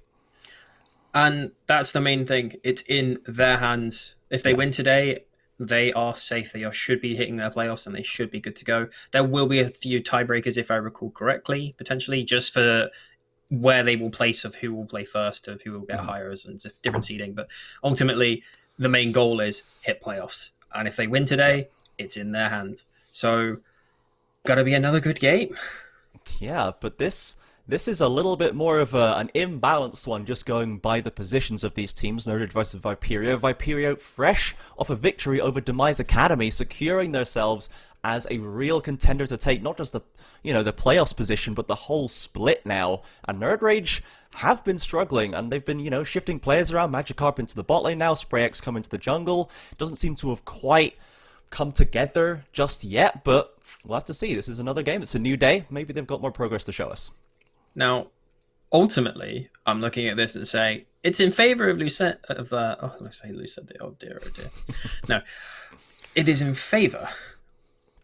Well, I wouldn't say it's in favor, but when it comes to playoffs, it could be going either way. So that's what I'm trying to really hit on here. That on these kind of days, it is still technically a best of one, and one draft could be the difference between you going to playoffs or not. The difference of like an inch kind of play is the difference between you going to playoffs or not, and all you're looking for is just saying, what are they going to bring to the table? What strategy have they brought from Nerd Rage or on the other side to solidify that? And really, I'm looking at Viperio as well and saying, if you took down Demise Academy, can you think of the momentum going into like this game now, going like, look at this team, they're not even close to us. Like, we could maybe like just run it away. And then Nerd Rage going, we're not going to let that happen. So it's nicely balanced in a place for a good game. Their backs are against the wall, Nerd Rage. They're going to have to bring out something. And Viperio, the thing that really stands out to me, I think, about Viperio is just how a lot of their players have been constantly improving, and especially in that last couple of weeks, I think Killikin in the mid lane really stands out to me among the whole roster as, man, this guy is actually a real contender in the mid lane. Taking it to Kurosh, surviving the dive attempts and being able to play a safer champion like Orianna, but still, have huge impact on it at all stages. Now, as we start to go through these bans, you see the Karma taken away on 11.5, so that suggests they're not going to look to try and first pick that. Normally we would be seeing that on red side on this patch. I would expect the customary Z ban. There it is. Pay the Z toll. Yeah, just don't want to deal with that one. From Zyken, I'm also looking in this game, I guess, Magikarp going down into that bot lane relatively recently on the team, and Flagian has had some really great performances on the engage, but on the other side for Viperio, Kaz, people kind of expected Kaz to be, he's a very all-in player, he's very aggressive, and it tends to be a bit of a coin flip people were expecting, but now, the last few weeks, it's just been Kaz without the downside. There's no inting anymore. There's just wins. It's all dubs for Kaz. It's like going into a game and you just start, like, they ask you heads or tails and you just keep coming up and getting it right every single time when you flip that coin. But eventually we will see it land the other way, but I really hope it doesn't start now. Because, as you see here, Udyr taken away, Karthus taken away. I assume that's a target ban, another Karthus, because, I mean, it's not your typical standard things you'd be seeing. Rave's taken away on blue, and that means that a number of power picks are going to be left open. I want to see where they go. Yeah, one more chance to ban the Seraphine, maybe. We haven't seen too much of it in the UKL because it is taken away so often. And I do like them taking away Johnny Rico's Graves. That was a really huge force in their win versus Demise Academy. Johnny Rico was on fire that day. So there's plenty more options for him, but it's not going to be the usual. And what will the last ban coming through here be? It's the Hecarim, taken away from SprayX. They have left the Seraphine open, which is a considerable power pick. And assuming, yep, there it is. It's being hovered. It's being spoken about in that communications right now, being like, should we? Shouldn't we? Have we played it? Yeah, let's do it. Doesn't matter if we've played it. Probably not. Let's just lock it. It's just too good, man. And then in response, I'd likely see maybe the Thresh locked in with then Blind of Jungle, which allows you to play Kill Threat in bot lane. And you don't know where the Seraphine's going to go. It's the benefit of this champion. It's a flex between multiple roles. Yeah, See what they bot, choose to mid, do. or support, and it's the Lucian. Probably, I mean, normally we expect Lucian to be more commonly in the mid lane right now, but I think Kaz has played it a number of times and is very comfortable in the champion, so it still could be either way, and Johnny Rico is going to lock in that Lilia for the jungle. Lucian Lilia, once again, I believe this isn't anticipated. They give them Seraphine, but in response, they take a really strong 2v2, which can play through mid lane, and then basically enable them to play the map from there. As we're seeing Jarvan Hovered here as an easy engage tool, something that can be played into. Is good into Lilia, being able to lock her down, but we will see Lilia take a farming advantage. Mumu Hovered again, which suggests that some people may not have champions. It is Rel, in fact. So we're seeing another heavy teamfight wombo comp developing for Nerd Rage. And then if you start to see that, and you go, okay, are we going to go 1-3-1, or do we try to match this level of all-in? It would actually be quite funny if you see a Thresh. It was going to be Thresh or Janna here, and basically Thresh can flay Rel out of her combo, and then play the lane, it gives you prio. Or you can take Janna, and then every time that Rel goes in, you can press Janna R and knock her into, like, Narnia, and you'll never see her again. It's just starting to see here. Bans coming So out. it's going to be a consistent bot support there that can play disengage, can play engage, and now as we get to the second round of bans, the Malphite's taken away, so they see the comp developing across them from the Rift, and like, okay, what more power picks can we take away to stop them getting the perfect combo? It's going to be the Malphite. On the other side, they're just taking away strong top laners in the Gnar. So I assume they're just trying to take more engage options away, but the Gnar ban doesn't make full sense, because if you're looking at this on Viperio's side, you should likely just take your AD carry on 4th here, and then you can just take your top laner and get a counter, and you play through mid and top lane. Or you do the inverse, and you take your top laner blind, and you pick your AD carry, and you play through bot lane. But, see how it plays out. Because the Seraphine flex could go anywhere. Syndra taken away. Makes sense. Yeah. Killikin not going to have the usual Orianna or a safe Syndra down there, and once again, it could be the Lucian there, it could be in Kaz's hands. I'm not sure if we've seen Killikin play anything akin to the Lucian so far. It would be a bit of a mix-up, but I mean, Viperio have been, as we say, developing and growing all the way through this season, and I don't imagine the Lucian is completely off the table there. The first pick for them is going to be the Cho'Gath for in 4 up in the top lane. Okay, so you see a blind Cho'Gath, which can be quite easily abused if you have the right champion pool, which they have banned Gnar away from themselves, which would have been like the kind of safest option to play, which would give you a rage matchup. See what we get, because it looks like we might be getting another placeholder pick here in a moment. Just wait for confirmation from Nerd Rage once they've locked in. I mean, it would fit into the wombo, but potentially not the most ideal kind of pick. I'm watching the chat. It's a Cassio, so it's a little bit. It does have a solid lockdown there, and has decent AoE in the ultimate, but it's a bit more DPS heavy. It's not quite as one note. It's not just I'm going to throw all of my spells in one spot and hope that you die in it. No. And then the Aatrox for Machiek up in top. The problem they're going to run into is if they take Lucian Thresh into bot lane against Seraphine Rel, Lucian still enjoys that. He still enjoys playing the game, which means you get the mid counter, which Cassio hates playing against range matchups like Azir, like Victor, and now your Cassio pick that was looking so good into Lucian, unless they're being 200 IQ and they're going to put Cassio into bot lane and start really playing some mind games and put Seraphine mid. It's actually it could be done. Rel and Cassio together would still be fine. And yeah, nut CC, the grounding, sounds really toxic, honestly, to play against, so maybe that's it. But it will be pretty flimsy and weak damage-wise in the early stage, so I imagine the Cassio would fare a little better in the mid lane. So if... It looked like a wombo comp that the Nerd Rage was building together, but then the last 2 picks seem to fall a little bit outside of traditional picks we'd see in that one, especially in the Aatrox as well. It does have, the last Arcane Blade proc is massive, but do you think this is basically just a matchup pick for Machiek to give him a nice time in top lane? I mean, it's matchup. If you look at the checklist of what they were looking for, you go, okay, do we have an engage? Tick. Do we have someone that can do damage? Tick. Do we have somebody where we can play through with prio? Technically, yes, you can if you move the pivot this Cassio or Seraphine around in the right places, and Aatrox versus Cho'Gath. So that's a tick. We've got places to actually make our positive plays, as well as some decent options where we can say we just need to play weak side here and hold the game.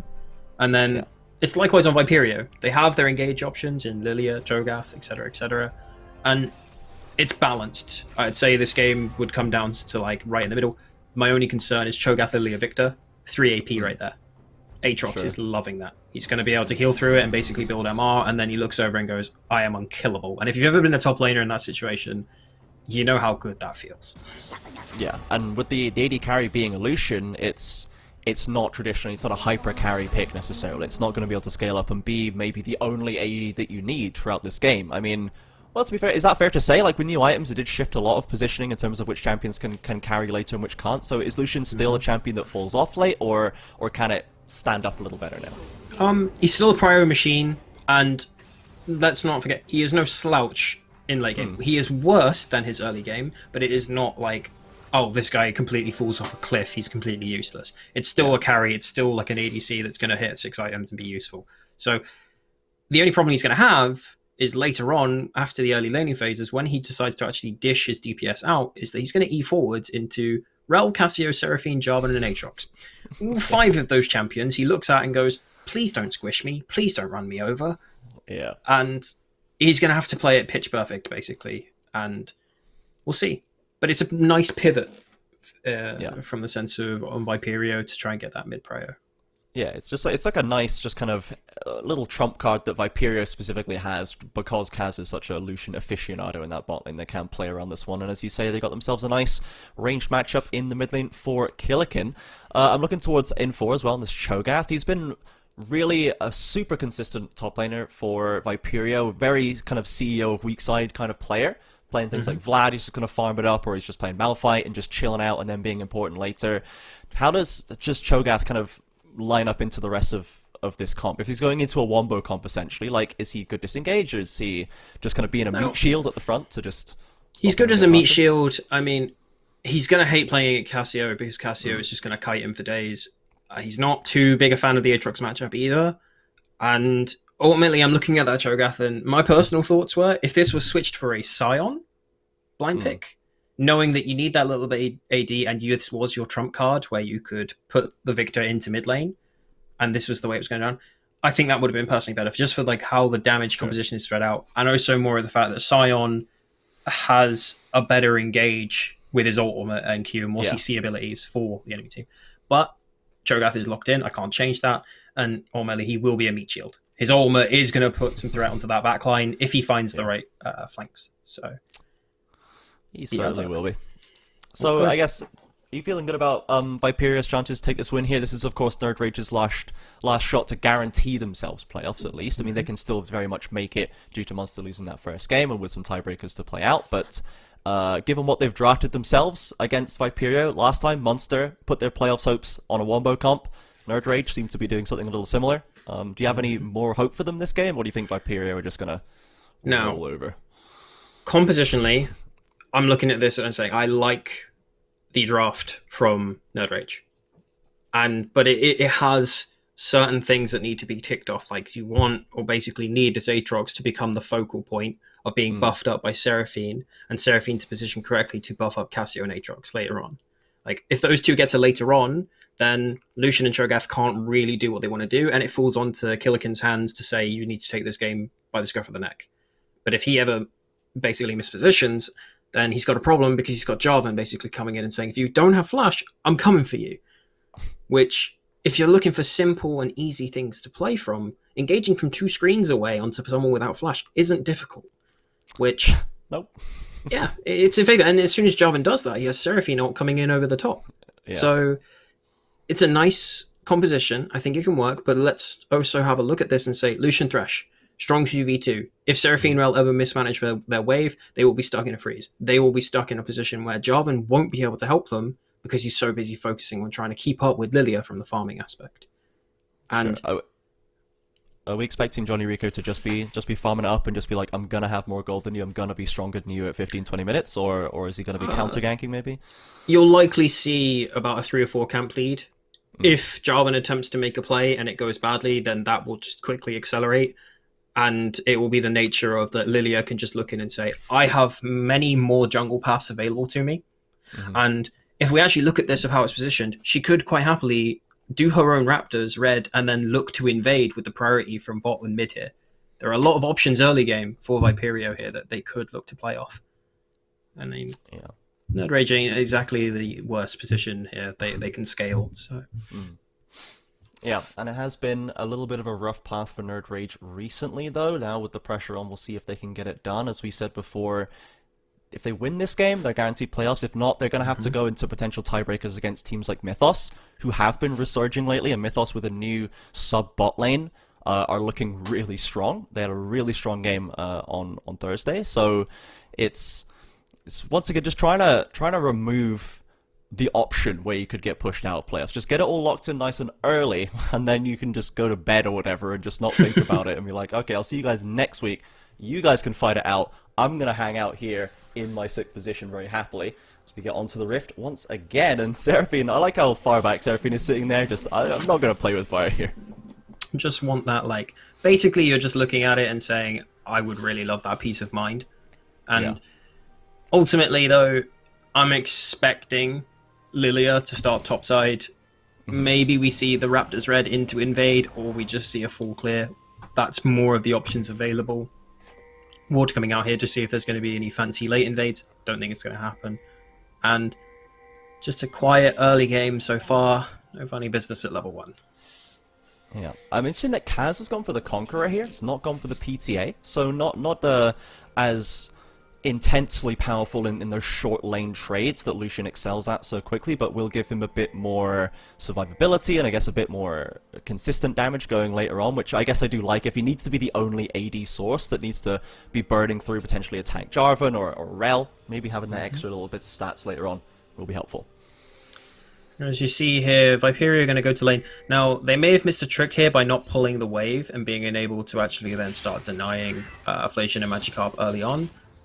So you see Raptors start here from Lilia and going up towards top. So she's going to go into a full clear. No invade to my knowledge. And Jarvan is also going to respond in kind with his own full clear as well. So it looks like it's going to be fairly timid unless you see laning phase go differently for the first couple minutes. Yeah, and that's kind of...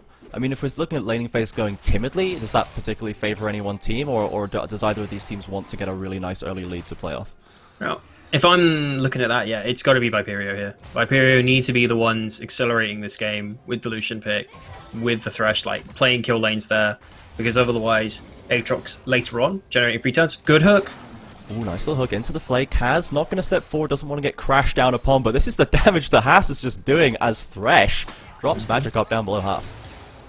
Now, this wave hasn't fully crashed under turret because of the trades that were happening, meaning that Magikarp, even though he lost all his HP, isn't under threat of potentially being dived here unless he gets hooked again, which I'll hedge my bets and say he won't, but he may lose a bit of CS here. It is Seraphine, and you can just heal yourself back up, shield yourself, but these Demolish Procs almost coming through. Nice little root actually lands, but a beautiful hook interrupts the crash down, and a following Flay onto Flay Jin. Kaz happy to just wail on them at that point, so Haas really controlling this lane, but mid lane Killikin getting pushed out by Zyke. He's very low on mana. Can he find anything else? Another Death Ray comes through, and there's the first blood for the Cassiopeia in the mid lane. Not what we'd expected, I think. Not at all. I thought this would go in favor, but we just see more hooks. The flash is committed and Magikarp gets to safety. Kaz has his own, doesn't want to risk it though, and Magikarp lives on a sliver. Now, this is gonna get worse. They don't have TP, they've got no sums, and I believe if they don't trim this wave, it's gonna slow push back towards Viperio. We'll see later on, but Victor here also getting solo killed by Cassio when he has range advantage, I would have thought, and being able to push. So, I mean, we just saw a little bit of a Diffie in the mid lane. What can you do? Oh no, it's happening again. Nerd Rage with the lead over Viperio. Let's see if they can keep this one going. Top lane looks to be pretty chilled out, as Maciek just kind of controlling the space. Info happy to give that one up, and SprayX now looking to maybe punish the Victor as they are flashless, coming in the side. And it's pushing in towards... Ooh, here's a flash of his own, but doesn't get the knock-up, and Gravity Well's going to block Zyke from following too quickly, but now gets the Miasma. Phase Rush, speeding Killick into safety. It was a close one, but he lives this time. Oh, Spray. Now, this play is the right play. The execution is the poor part. He's got the right idea. The lane is pushing into Cassio, which means that it creates space which can be punished. Unfortunate about the EQ combo and being able to miss that one. Yeah, right idea, bad execution. We'll let him go on that one. And he goes into his reset. He'll take his bot side camp to move up. Viperia will get a little bit of vision on him on that, so they will know where he is on the next couple of waves, meaning, though, that if Jarvan is on this side of the map, that means Magikarp Inflation are able to push in, and we just see the first resets come out. Yeah, the only real massive advantage we can see so far is in that bot lane with Kaz extending a 15 CS lead over Magikarp and Flajian. Not really surprising, but still unfortunate. Flajian now gonna throw the vision plant there. Haas just controlling the river. It's gonna be, once again, just kind of playing around each other. Matchcheck dashing forward, forces the flash with the Darkened Blade. So in 4, probably gonna have to burn that TP now. Yeah. He'll either have to burn that TP if he wants to stay level on CS, or he concedes it so that he can keep his TP to enable Lucian and Thresh later on. They're building the slow push here, which could be translated into either a dive, or they translate it just into Drake pressure here. As Lilia moves over, and I think she's looking to solo that one. Yeah, gonna count on their bot side to take control of the river there. Johnny Rico starting up the Ocean Drake. Matchcheck going into a recall with ultimate ready. And I don't think they have the necessary vision or control to go for this one. He's actually just hanging around in that top side. With Zyke, they might instead look to turn it around onto a little top lane dive. There's no feast available for In4. He does have a lot of HP though. World Ender is dropped. Tanking up for Matchcheck and the Petrifying Gaze, but a beautiful Rupture drops Zyke! And he falls In4, clutching out the trade. Okay, so this time Zyke, right idea. They can't take or contest the Drake because of bot lane priority, and he uses his mid lane turn to try and affect the top lane matchup. Spray wasn't quite on the same page, and now we're starting to see the return play, knowing that Cassio is off map, and it's Victor's turn to play. Here comes the TP from Zyke. Haas landing the hook, not committing though. Zyke without the Petrifying Gaze, but Killikin maybe caught up in the stun combo and grounded. Spray X slides over, and Zyke redeems himself straight away with a kill onto the Victor. Viperio beaten back from bot lane.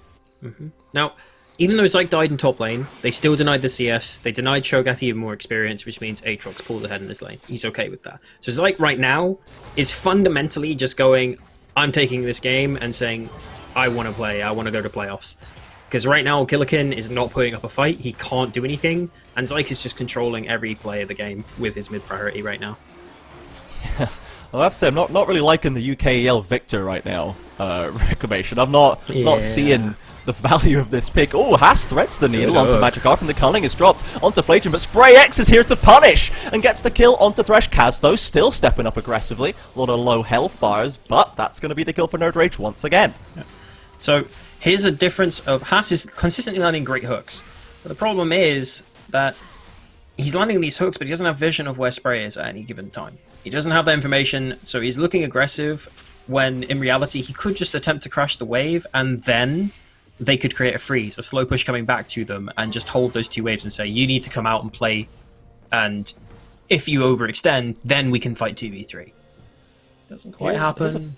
Here's a philosophical question for you, Reclamation. What's more toxic, okay? Is it the fact that your enemy jungler can just never show up in a lane, farm for 15 minutes, and then be stronger than your entire team? Or is it that the jungler is constantly in your lane, counter-ganking and killing you?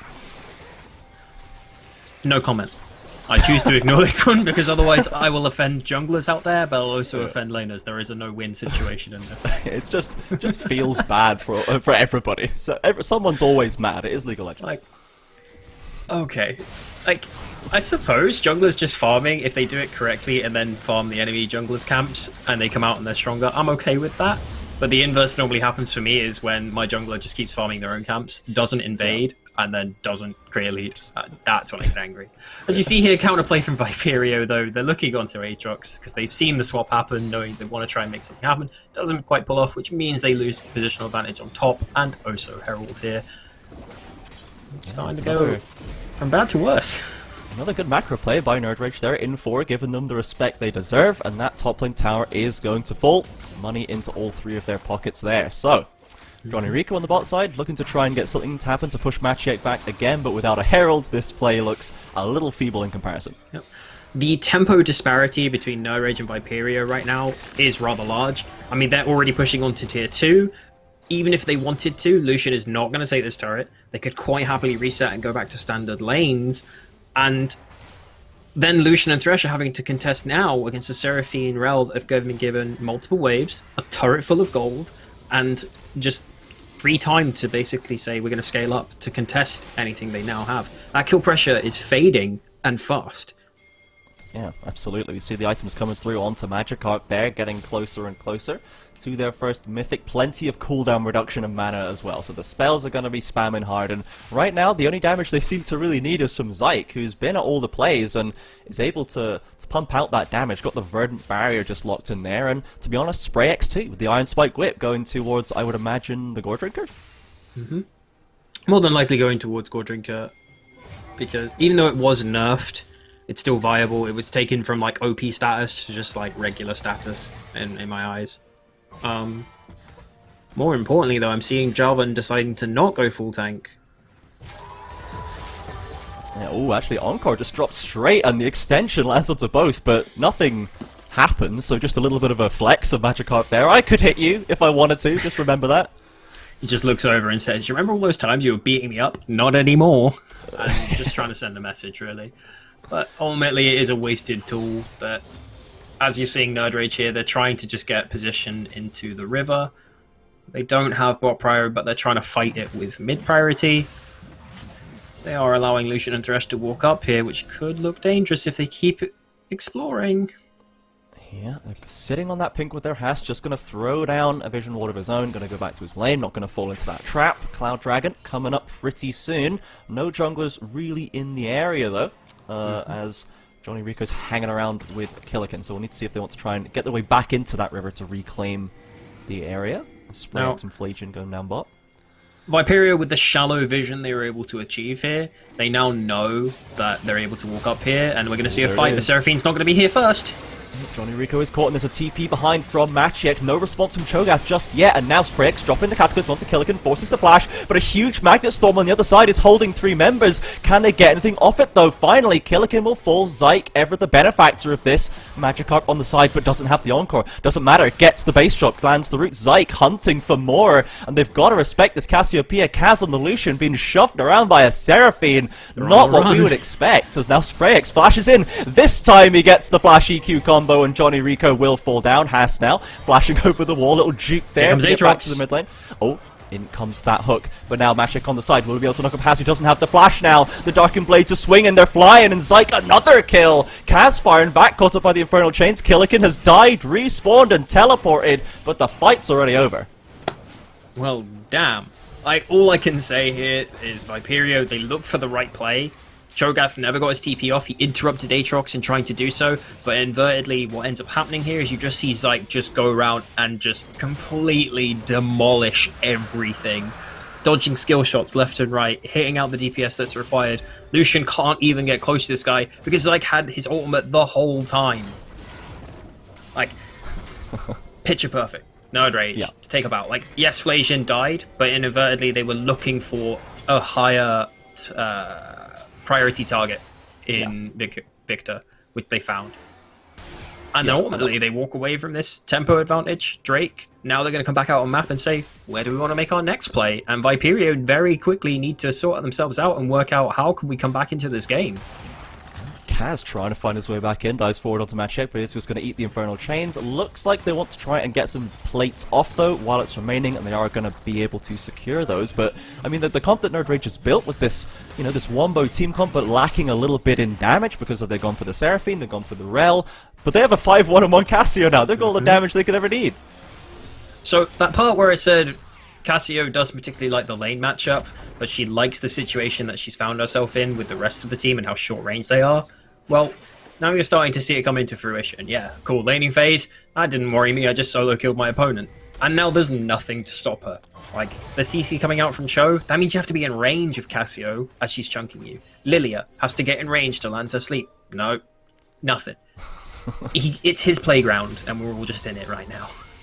Yeah, we are all just watching him completely pop off this game and trying to get that playoff spot sewn up. Once again, the clutch factor comes down when they needed to go hard. They are going hard. The hook from Haas goes pretty wide. Maciek with a wee thumbs up. Goes back in with the Darkened Blade and holds onto that tower for now. But, you know, you mentioned it, you know, Nerd Rage going to come back into that, think what play they're going to make next. They're going to have to find one before too long. They're just going to lose this bot lane tower. If they are going to look for a play, it's going to come from Johnny Rico and Haas being able to actually connect with each other and walk shoulder to shoulder for whatever play they're going to look for. They still have a Lucian that is going to be fairly strong. They are giving positional advantage on this Herald, which means they should be able to take bot lane turret, and Aatrox is respecting. Fair enough. Let's see now that you've broken this out. Okay, how can Cho'Gath interact? How can Victor interact? What can we do if they reset? They've got the Rift Cloud right here, and they might look to just drop it into the mid lane turret. Killican clearing out that wave nice and quickly, though. And it's actually the Stride Breaker that SprayX has opted for. I see a lot of people just taking this item on anybody. It seems to be the new hotness on those fighter mythics, and with that extended range, an interesting little buff for it there. Do you feel like this is still decent? I mean, we expected potentially the Gore Drinker, but I imagine Stride Breaker not too bad. Yeah, I mean, it's much of a muchness.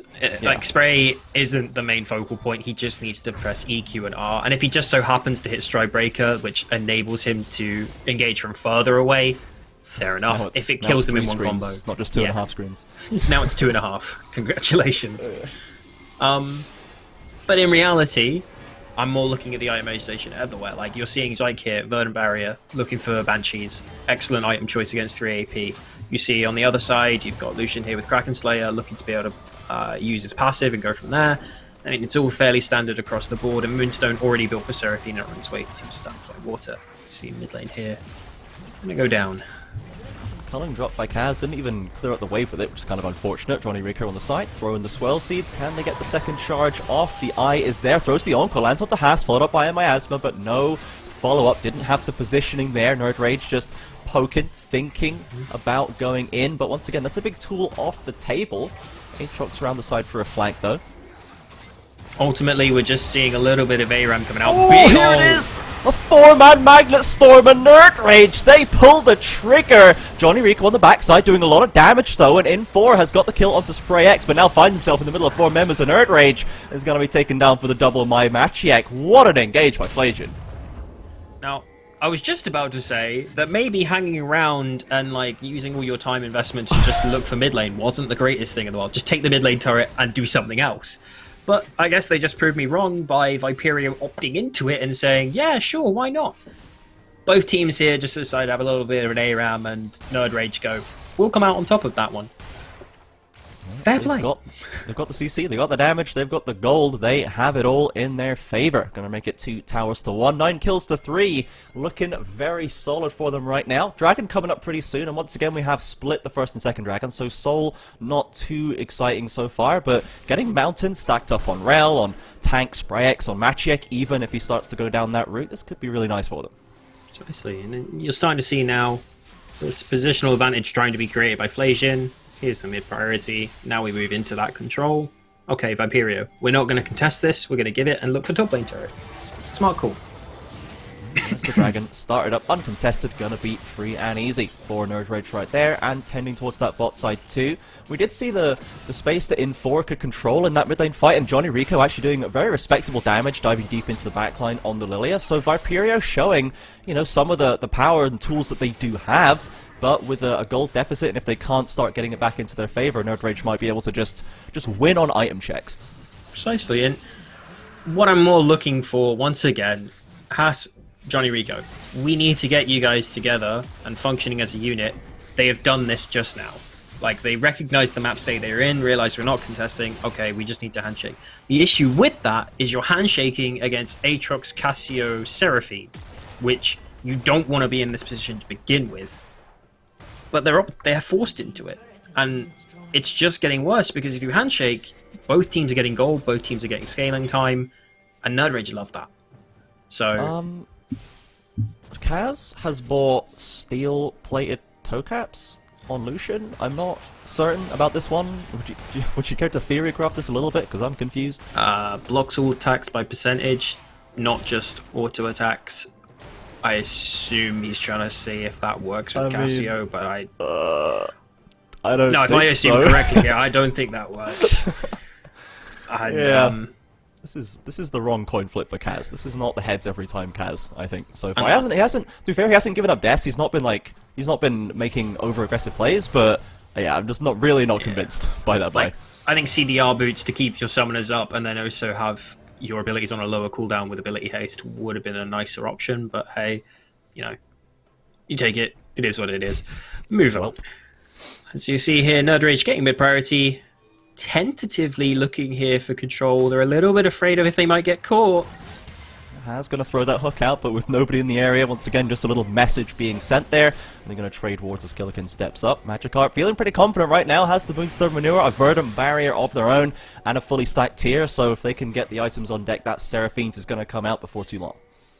Now, I'm not too sure that's what it is. why they were so afraid there. When they could see Victor on a wave, and they could see Cho'Gath had recently been on a wave, Aatrox is pushing in top lane, and he could move, and you have 2 TPs available. They just decided to switch sides, say actually we can have strong sides on both sides, look for the blue buff. I'm not like going to take it. But ultimately, this is... Spray X to go back in, I guess. Yeah. But, I mean, someone's going to have to deal with Aatrox now with the wave that he's pushing in, which means he's going to move down to look for vision and whatever he likes. Cassio can do the same. And I mean, the thing that really comes into play here is Nerd Rage have unlimited amount of turns. They get prio in all 3 lanes, which means that they're always moving first to every play. That's why it's so difficult for Viperio to ever answer anything, because they can't create prio for themselves. Yeah, and as you said, like before, they do seem pretty happy to just be, you know, trading into Cassio, Seraphine, Aatrox is pretty nice for them. But if this game hits super late game, 5-6 items on everybody, are Viperia going to hit the point where they can start to match them up again, or Nerd Rage just going to be in a stronger position? I think Nerd Rage are just going to be in a strong position now. It's more so of if they fumble or make the mistake that Viperio can capitalize on. But if they play this out cleanly, slowly, methodically, it should be in their favor. I mean, 3k gold lead, scaling advantage on your side. You can play for Drake Soul if you so desire. Viperio are forced into the position to make plays. And as you can see there, they're looking for it. But it's just not happening. And it's just getting scarier. Because every time you try to make that play, it becomes less in your favor. So unable to find it there. Haas going for the hook onto the wave and still fighting over Baron Vision as well. Now that has spawned, do either of these teams have a particularly good Baron take? I mean, Zyke definitely has the damage there, but you know, does Magic have to be there as well to make it not too slow? Absolutely. I mean, as I said, Nerd Rage, 3 lanes of prio. If they so desire, they take mid, they take top, they push in, they build their control in Viperio's red-sided jungle, and then they can look for Baron. Like, Cassio can burn this so fast with the current items and skill level. But ultimately, I'm not seeing this come out when we're just letting Viperio walk up to neutral waves like this, and there's no advancement of the game. They're just waiting until the next Drake spawns. So I then ask you and say, Nerd Rage, if we're going to look at this, maybe we should assess this for our playoffs later on. Yeah. Got the lead, maybe let's try and push it a little harder, as now Flagian Spray X tending into that bot side jungle, like looking for control for the Mountain Dragon, coming up in 30 seconds, and that would put them at Mountain Soul Point, so a nice little bonus in their pocket, but still not really an immediate win condition. Yeah. As you're seeing here, Viperio are being allowed to step up this far, which I think is a bit illegal. I don't think it's a bit of a maneuver that should be punished and not allowed by Nerd Rage. Being a little bit tentative. Like, we want to make sure we win this game. We don't want to have any little, like, oopsies along the way. No happy little accidents. And they're just taking this a little bit too slow now, when they could be pushing this lead. Yeah, absolutely. Dragon started up. Spray X of Match Check going to be taking that one without contesting as usual. In for just chilling in that bot side, farming it up. Has some mythics coming through onto many of the players, even from Viperio now. Johnny Rico still without, presumably, the Leandries on deck. Cass actually slides into the pit and tries to contest with what seems to be quite little backup. Nerd Rage just escape. Why is Lucian allowed to walk into the pit like this and not punished? Yeah. That's my question to you in this situation, because I'm looking at this and saying, you have the lead, you've got positional advantage, you've got really strong solo laners, just punish them. They're overextending for your mid lane turret if you have a ward behind them with 2 TPs and a flank coming in right now. And the tempo advantage, if they go for this mid lane turret, it puts them, they have to recall, and if they don't, this is what's going to happen. They're trying for it, but Kaz easily landed away. Magic has TP'd in, trying to aggress onto Johnny Rico. Spray quite far forward, and Kaz drops the culling, but now Lucian has to force the flash of their own, and it leaves Haas on the lurch in that middle lane. First kill's going to go down to Magikarp. Kaz dropped super low by Magic in that Whirlwind. Flash forward to Magikarp, and there come the notes flying forward, and the shutdown is secured. Nerd Rage, it looked a little tough for them, but they finally get that win, get that opening, and now they're towards the Baron. So as I said, Viperio constantly looking for mid lane waves that they shouldn't be able to go on. single ward behind them, they get flanked on, and not to mention, even if they went for that mid lane turret and Nerdrage didn't pull that trigger, they still have to reset on Viperio's side, giving control over to Nerdrage for that Baron. We see them trying to desperately contest this. Yeah, Nerdrage, Flagian, and Spray X force Johnny Rico back once again. Infos drop low matchup, but they're now off the Baron, and if they can't find somebody here, this seems like a big kind of a waste of time, as Killikin isn't going to get knocked up by the EQ combo, flashes away, but dragged back in, and Killikin's going to fall, but the Baron is now reset. All they got was another kill on a 0-4 victor. Is this the play? It is. I mean, ultimately, if Red Team tried to contest you, you kill them again, and if you do kill them, you will take an even bigger tempo advantage because they're still coming off their death timers while you're resetting and coming back onto the map. So the state of the game doesn't change. It only just gets worse for Viperio. Inadvertently, you're looking at it now and saying, what plays can Viperio make? I mean, they've been allowed one turn here by getting mid-prio first, which Thresh looks for vision of whatever he can get, but Johnny Rico, Cho'Gath here, Lucian as well, they're all just kind of like, where are we going? What can we do? Like, there's no play to be made. They can't go to sides, they can't go through mid lane. They need a trap, and someone to basically make a mistake and say, walk into you blindly.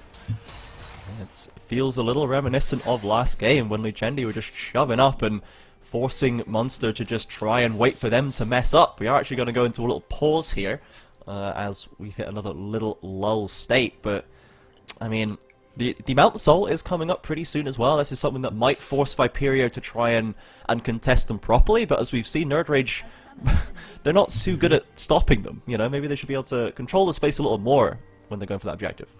Yep, and that's absolutely fine. Like, we're seeing basically from Viperio's side, looking for anything they can. I mean, they are being allowed to push up further than they should, which is giving them hope that they might be able to catch me. They're being put into positions where they could contest, which should be shut out. They should never be able to do that. So Nerdrage, I mean, this is where you get the belt out a little bit for them just in this game. Just look back on it. But ultimately, yeah, I'm just expecting Nerdrage to say, okay, we can choose to hit that accelerator. It's just when they are choosing to do it. And I'm really hoping they hit it in like the next 30 seconds and just go, okay, we'll do Baron now. What can you do? Like, Drake Soul is playable too, but it's 2 minutes away. What can we do in those 2 minutes? Could we look for a tier 2? Can we look to advance this game? Yeah. You could see there on the scoreboard that was on your screens, like a lot of the item, there's not really that much of an item gap in a lot of the lanes. You know, Kaz is keeping up pretty handily with Seraphine, despite the fact that Seraphine can easily accelerate because their items cost about 5 pence each. But In4's got 2.5 items matching Machiac. You know, Johnny Rico's got a nice CS lead, as we'd expect to have. So they're keeping it the goal difference quite close, I think, just by the way they're consistently accruing money, despite the fact they're losing out on all the plays. And Viperio, as you say, if they're allowed to move as freely as they are, they might be able to find something more. I'm thinking back to Johnny Rico getting deep into the backline on Lilia around that mid lane fight, and then kind of being able to get away. And if he's got more items on deck, that ends up being a much bigger problem for Nerdrage. Precisely. I mean, if I'm really looking at this game and I was going to be critical, I mean, I'm looking at Spray and saying a lot of his engages have been a bit botched. If you actually think about what Nerdrage have presented in their engages, it's coming clean from Flagian and then the follow-up. But in reality, it should just be Spray going that target EQ Cataclysm followed by Seraphine or followed by Rel.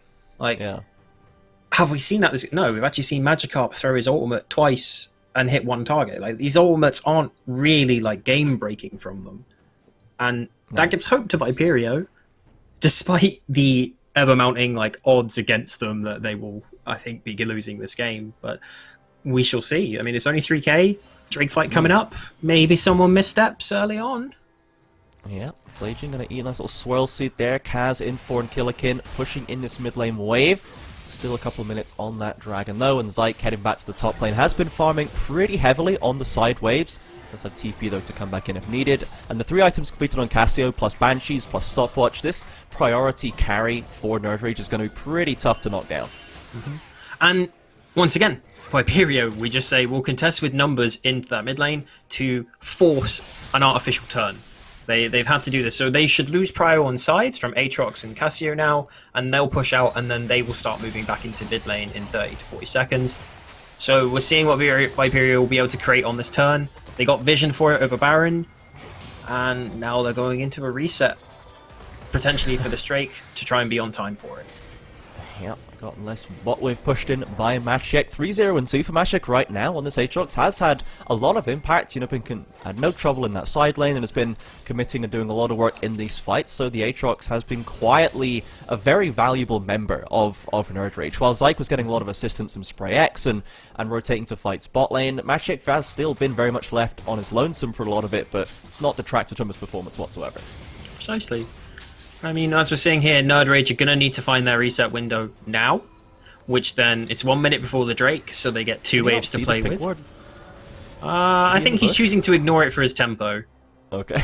He needs to base, basically. If he clears the ward, he wastes time when he can just walk back onto map and help his team get mid-prio and he can clear it out later.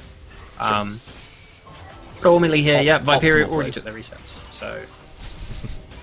Maciek has a stopwatch of his own now as well, building towards that Guardian Angel, we would have to assume, so there is a little bit more defensive capability on the side of Nerd Rage if they're going for these hard engages.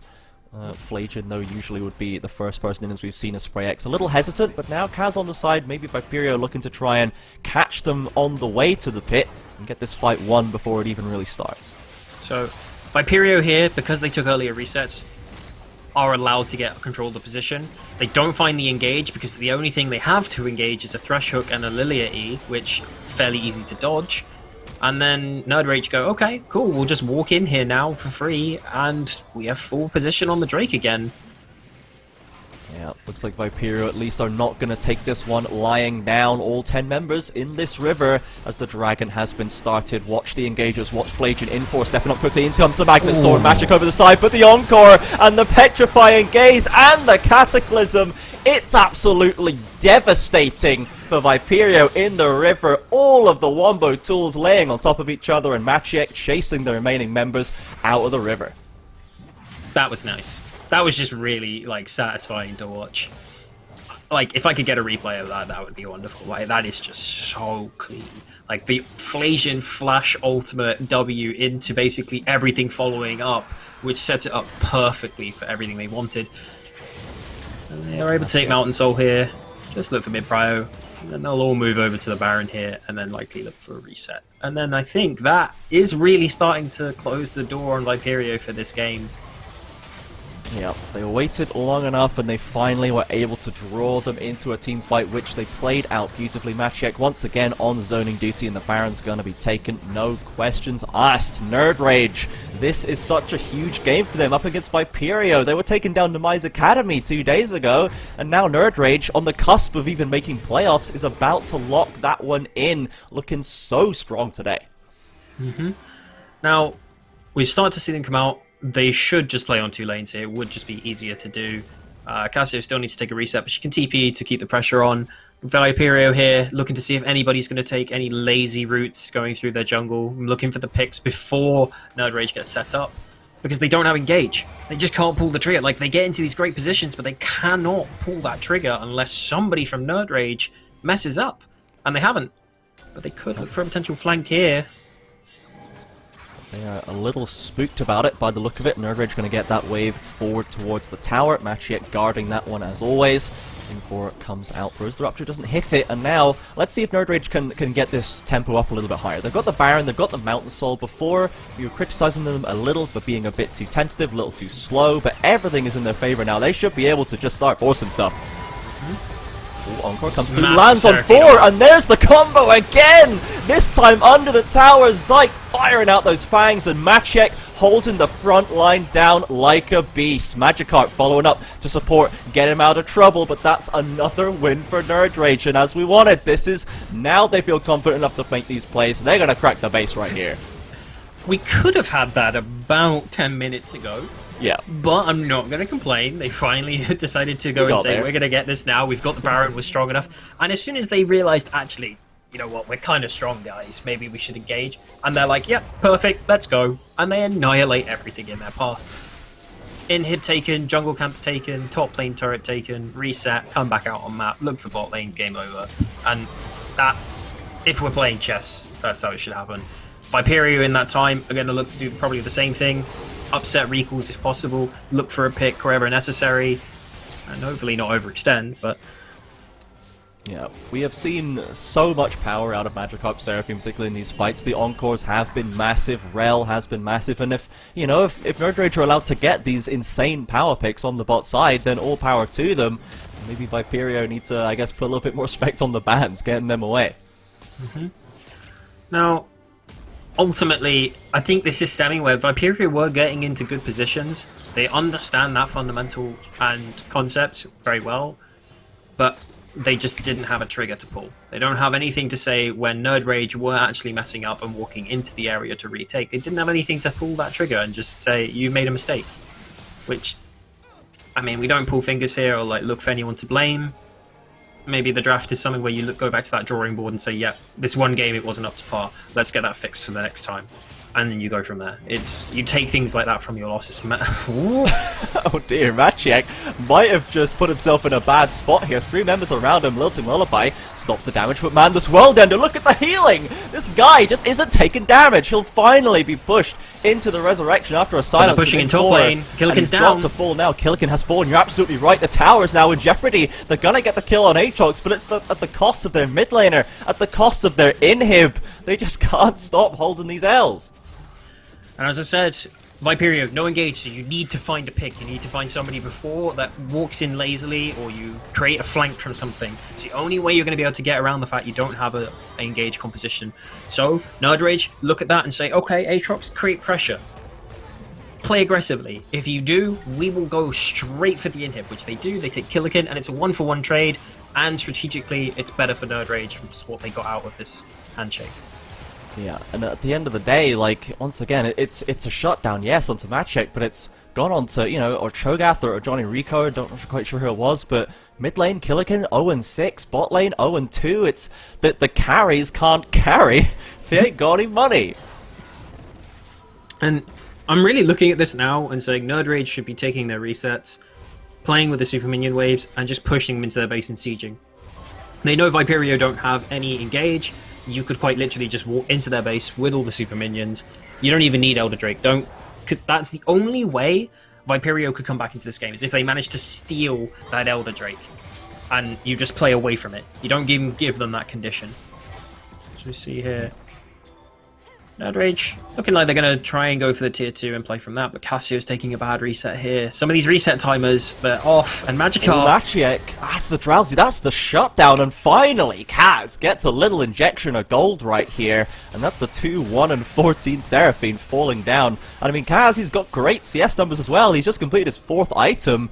I said he might not have any money, but he definitely seems to have some a little bit. Might have spoken in error there. SprayX now going in, wants to find a counterplay, but there's a TP behind them. They don't have the Seraphine, but can Maciek do it all himself? And he slams down on top of Kaz, and now the money don't mean nothing. Zykas arrives burning through in 4. You absolutely cannot. Gargoyle Stoneplate will only keep in 4 alive for a few seconds longer. Legendary goes to Cassio, forces the flash from Killikin, and I think they're going to escape with their lives, but still 2 down in a 4 versus 5 with Elder on the field. That's not feeling good.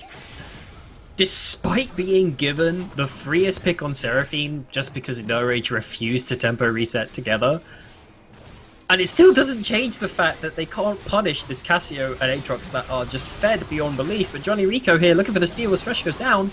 Yeah, Zyke's got that legendary in the 2nd kill for the Cassiopeia. So much power on this Snake Lady, and Killikin once again just forced to retreat on the inevitable advance of Maciek with the Darkened Blades coming through. Escapes the Infernal Chains, but the last Q will land, and the healing is just massive. Killikin gets another, doesn't quite get the stun of the gravity well. Aatrox just doing it to them. TP's coming into the base. Kaz is just dead. Zyke is behind the Nexus the whole time, and that is gonna be it. That's gonna be the game win for Nerd Rage. Another playoffs contender clutching it out in a tough matchup. Viperio fall down. Nerd Rage, you earned this one, boys. Now, Nerd Rage, well played. That believes you push yourself through, and you will have a playoff or tiebreaker against the other teams that are currently in the same position, if I recall correctly, which will mean they are in playoffs. It's just a matter of seeding. Yep. They are confirmed in there. Could be 4th, could be 6th. We'll have to find out which, depending on the rest of these games. But now, for me, we've had two unexpected results. When playoffs is on the cards, these lower level teams are ready to leave it all on the Rift. Really great performance by Nerd Rage there. Yes, it was a little slow at times, but there was no blunder. There was no big error. It was just we didn't win as fast as we maybe could have. And I'm really happy for that, because that means we have a competitive league. If the teams that are lower on the table can beat the higher end tables, and it doesn't matter about what score you have, it gives hope to everyone else that says, you know what? Let's go for playoffs. Let's do it. Let's make the run. And it makes it so much more interesting to watch. But absolutely, let's not take it away here. Nerd Rage, they did have elements in their gameplay that could be punished by Viperio. And I would look at that and say Viperio's draft did not benefit them today. And it was an off game for sure. And that will be different in playoffs. So there's still areas that these teams have that could be improved. And for other teams watching could also go, maybe we could punish that. Maybe we could see their mistakes and try and look from it. So end of the day, a win is a win. You're into playoffs. Congratulations to Nerd Rage. And also at the same time, it sounds really weird, but Viperio, you were already confirmed for playoffs. But take that as the reality check of being like, we can't just get away with it. We're not good enough to just have whatever and show up on the day. It's still got to be prepared and ready. So, ladies and gentlemen, enjoy. I love expecting and looking forward to best of series when you have teams that can beat Demise Academy one day and then lose to Nerd Rage the other. It's when you go into a series and you have to adapt throughout there and you need to bring some consistent level of performance. That's when it gets really, really spicy. And we have, I think we have a double limb playoffs bracket for the UKL here, with the 5th and 6th teams starting in lower, if I'm correct. Synergy, I'm sure in the Twitch chat, can confirm or deny this, but there's multiple chances for these teams to make these long playoffs runs. There's more games to be played, more series to be won and lost, so they're going to have to find this consistency, find the good answers for themselves in the coming weeks before we get into that one. So, last thing to do for this game, let's talk about a little MVP for Nerd Rage. I think there is no one else that could be considered as it's hands down that man just took this game and ran with it. Yeah, was everywhere he needed to be, and also literally solo boloed in mid lane in a matchup that he probably wasn't supposed to win. So kind of nailed it for sure. Zyke there, the Casio coming out. So that's going to be us for this second game. Thank you once again, Reclamation, for stepping in at the last minute to save us and bring the analysis onto this desk. We've already seen two, well, Munster wasn't technically an upset, but it kind of feels like a little bit of a one. We've seen one upset, one surprise win from Lucendi. We're locking in playoff spots now, but they are not all done. We've still got Mythos to play. We've still got London United to play, and you're going to have to stick around to see how they do later today. That's been us for this second game. We're going to go to a short break right now. Everybody stick around.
Welcome back to the UKEL Spring Split 2021. We are here into the final 2 games of the regular season. I am Samuel Initialize Hapgood. I am joined by the magnanimous and magnificent Alexander Nymera Hapgood. I didn't recognize you there. I was totally surprised. Could you tell from the look on my face? But it is no surprise that coming down into the last 2 games of the UKEL regular split, there's actually still a lot to play for. Obviously, some teams are locked in that their participation in this split. That's kind of been decided at this point, but it does not mean that there is nothing to play for. No, it does not. So, we are down to 4 remaining scenarios. After Nerd Rage's win over Viperio, Mythos are cursing their poor luck. They really wanted Nerd Rage to drop that game. It means that their chance of getting to playoff are now down to just 1 out of the remaining 4 scenarios. They need to win their game versus Demise Academy, which is a tall order, considering that Demise are locked in at first in this point. And then on top of it all, they need Hive to win straight after. So, 2 things need to go right for Mythos, or otherwise things get a little bit dicey for them. Dicey? Well, quarter chance is not the worst thing in the world, but then it's also, you have to win against Demise Academy. That's where things get a bit rough. This is their game coming up just now. On the other side, Demise have now got themselves confirmed into that first place spot because Viperio did lose earlier, and of course Demise would have had to lose this game too to have that seed in question. They're safe. They're home dry. Question is, of course, do they forfund this or do they bring out all the big guns as they have done, well, let's be honest, the entirety of the split. That is why they are up in that first place position and try and crush down Mythos in their last hope of playoffs. So, to clarify the situations here as well, if Demise Academy win, Mythos can only reach 7th. Whatever the situation may be if Demise Academy win. That is partly because of head-to-head records and some unfortunate 0-2s against the likes of, I believe it will be London United, but I need to go double-check that. Yes, that is exactly the one it is. I have just a moment. I'm glad one of us got the stats in front of them. I have got them written down somewhere. I had it written down on the wrong piece of paper. Either way, that's the important one. Or if Mythos win, we are guaranteed at least 1 tiebreaker. If after that London United win their game versus Hive, we'll get a tiebreaker between Lucendi and Nerd Rage at some point. If not, then we get a 3-way tiebreaker between Lucendi, Nerd Rage, and Mythos for the various playoff spots. And this is one of the few actual unresolved tiebreaker situations, because technically there are tiebreakers in the other situations. They're just resolved on head-to-head. Even when you have multiple teams on game score, the head-to-head ends up being the decider in those because of the tiebreaker rules for this particular tournament. And it's crazy to think that, when coming into this split, one of our narratives was, this is a 14-game regular split. You get to have multiple chances. You get to build upon week on week, and multiples of these teams have. We've seen Hive, we've seen Viperio, heck, even Munster Rugby had such a good chance towards the end of the split, and it's such a shame to see them, of course, bow out at this point, getting now have to prepare themselves for their relegation battle, but it has been down to the wire into the very last few games, and if that's not close competition and what the entertainment is in this kind of format, well, I don't know what is. There you go. There are the various possibilities, the futures that could still hold true. That said, I do think we have to get down to the nitty-gritty of the business in front of us, namely Mythos versus Demise Academy. For Mythos, this is a Herculean effort. They need to take down the number 1 team in the league. They have styled on pretty much every team at some point. They did drop a game on Thursday, though. It did. That was to Viperio, so that's the 2nd place team, so a bit closer in the standings than you would expect from, well, then, and so that leaves them with kind of like the better odds, you suppose. And even in that game, they had a Baron steal. They kept themselves in that game. It got damn close at points. We ended up shredding our vocal cords, screaming out the various plays that were made. But Mythos aren't coming in looking too shabby either. They've had themselves some really good games recently. And the question is, what's the upper ceiling? Can that match even, the skill floor of Demise Academy, who've looked indomitable for most of the split? Yeah, okay, they've ended up changing their roster a couple of times, particularly with their top laners moving in and out, and they're left with typical. Typical has been damn good as well. This is the thing. It's not like they've ended up like giving themselves a real shot in the foot by changing their roster all this time. The question is, can Mythos step up to the plate and say, all right, this is an opportunity for us? You know, I mean, obviously the starting roster of Sin was, I believe they were unbeaten. I believe, and trying to remember if Hive actually, Close to. I think they ended up being unbeaten. I think their first loss came in after Sin ended up leaving that roster. But so now we're Typical in there, suffering a loss with them. Does Mythos say, okay, blood's in the water, we can end up playing around this, or Demise just gonna slap them down and put them in their place? Of course, Mythos, I believe, still playing with Affengeist and Blundering in the roster, who were a breath of fresh air when we saw them on Thursday. They really, really did, and I called it at the time. I do not want Blundering with a name like that. It is such a misnomer. That guy on the Alistair was really quite special. And, you know, if you bringing in this new blood, this new talent, looking pretty good. Again, I'm under the impression they are still the starting members here until I'm told otherwise. That's what I've been told beforehand. And that gives us something to work with, right? That maybe this new fresh blood, this new look, this new confidence coming in with this pick and ban might be just what they needed. And it has to come right now in this moment. And even then, it's not guaranteed they make it into playoffs. But they've got to do it one step at a time, one hoop at a time, even if they can't jump through all of them by themselves. A couple of those hoops are on fire. Indeed, a couple of those hoops are on fire, and the large audience screaming at them from Twitch chat. But we are into picks and bans. Demise Academy will be on the blue side, Mythos over on the red. We have a few bans coming through already. Zillion is away from Man Robber. He had an interesting time on that one already, if you remember. And of course, on the other side, Senna is taken away. Articuno. Anivia follows right after. I do this every time I cast UKEL because Articuno is a player, and it's just stuck in my head as something I can't say. And yet. Can't wait for the Canon Pikachu ban. There we go. It. Cool. That's not Pikachu. No, instead, it's something which I think Demise, often their playstyle has revolved around having bot lanes which can perform a utility role and also perform a stalling role, because particularly their solo lanes love to go split the map. The bot lane is more of this kind of rock which will wave clear and become the core of a 5v5 death wall at a later point. It's not necessarily about having, you know, your huge carry performances from stuff like your Aphelios, Vaynes, Kai'Sa and stuff like that. They have often gone towards your Senna and your Seraphine. So actually, locking in the Caitlyn is a departure from that style. Okay, Demise showing us something a little bit new. Caitlyn has seen a number of buffs. She's kind of been starting to hover around this meta. She's been picked up once or twice. And it will be Typical locking it in for his AD carry first pick. It's a bold choice. It sets up exactly what you want to do, because you never want to play Caitlyn weak side. And I have to see what Mythos have in response. It's not also, I must point out, necessarily a holding bot lane. That's a pretty aggressive bot lane normally with a Caitlyn. You want it with that range support. That is exactly what we were saying, you know. It's a departure from what we know Demise's preferred style to be. It's a bold call, Cotton. We'll see if it works out. Tristana locked in. Hecarim locked in. Double dive. Now the question is, alright, Demise, you know you've got dive to contend with. What are you doing in terms of your disengage? Because there are options available to you. Looks like actually Mythos have shown a bit of their hand. I think it's important that Rel hasn't been picked up so far. I would imagine that would be the support choice alongside something like an Alistair from Blundering. Absolutely. How do you deal with a Caitlyn and her range? You jump on her really hard, really fast. Hecarim and Tristana can do just that. That's the option. The response from Leon is to lock in a Graves to add a little bit more AD carry to your AD carry.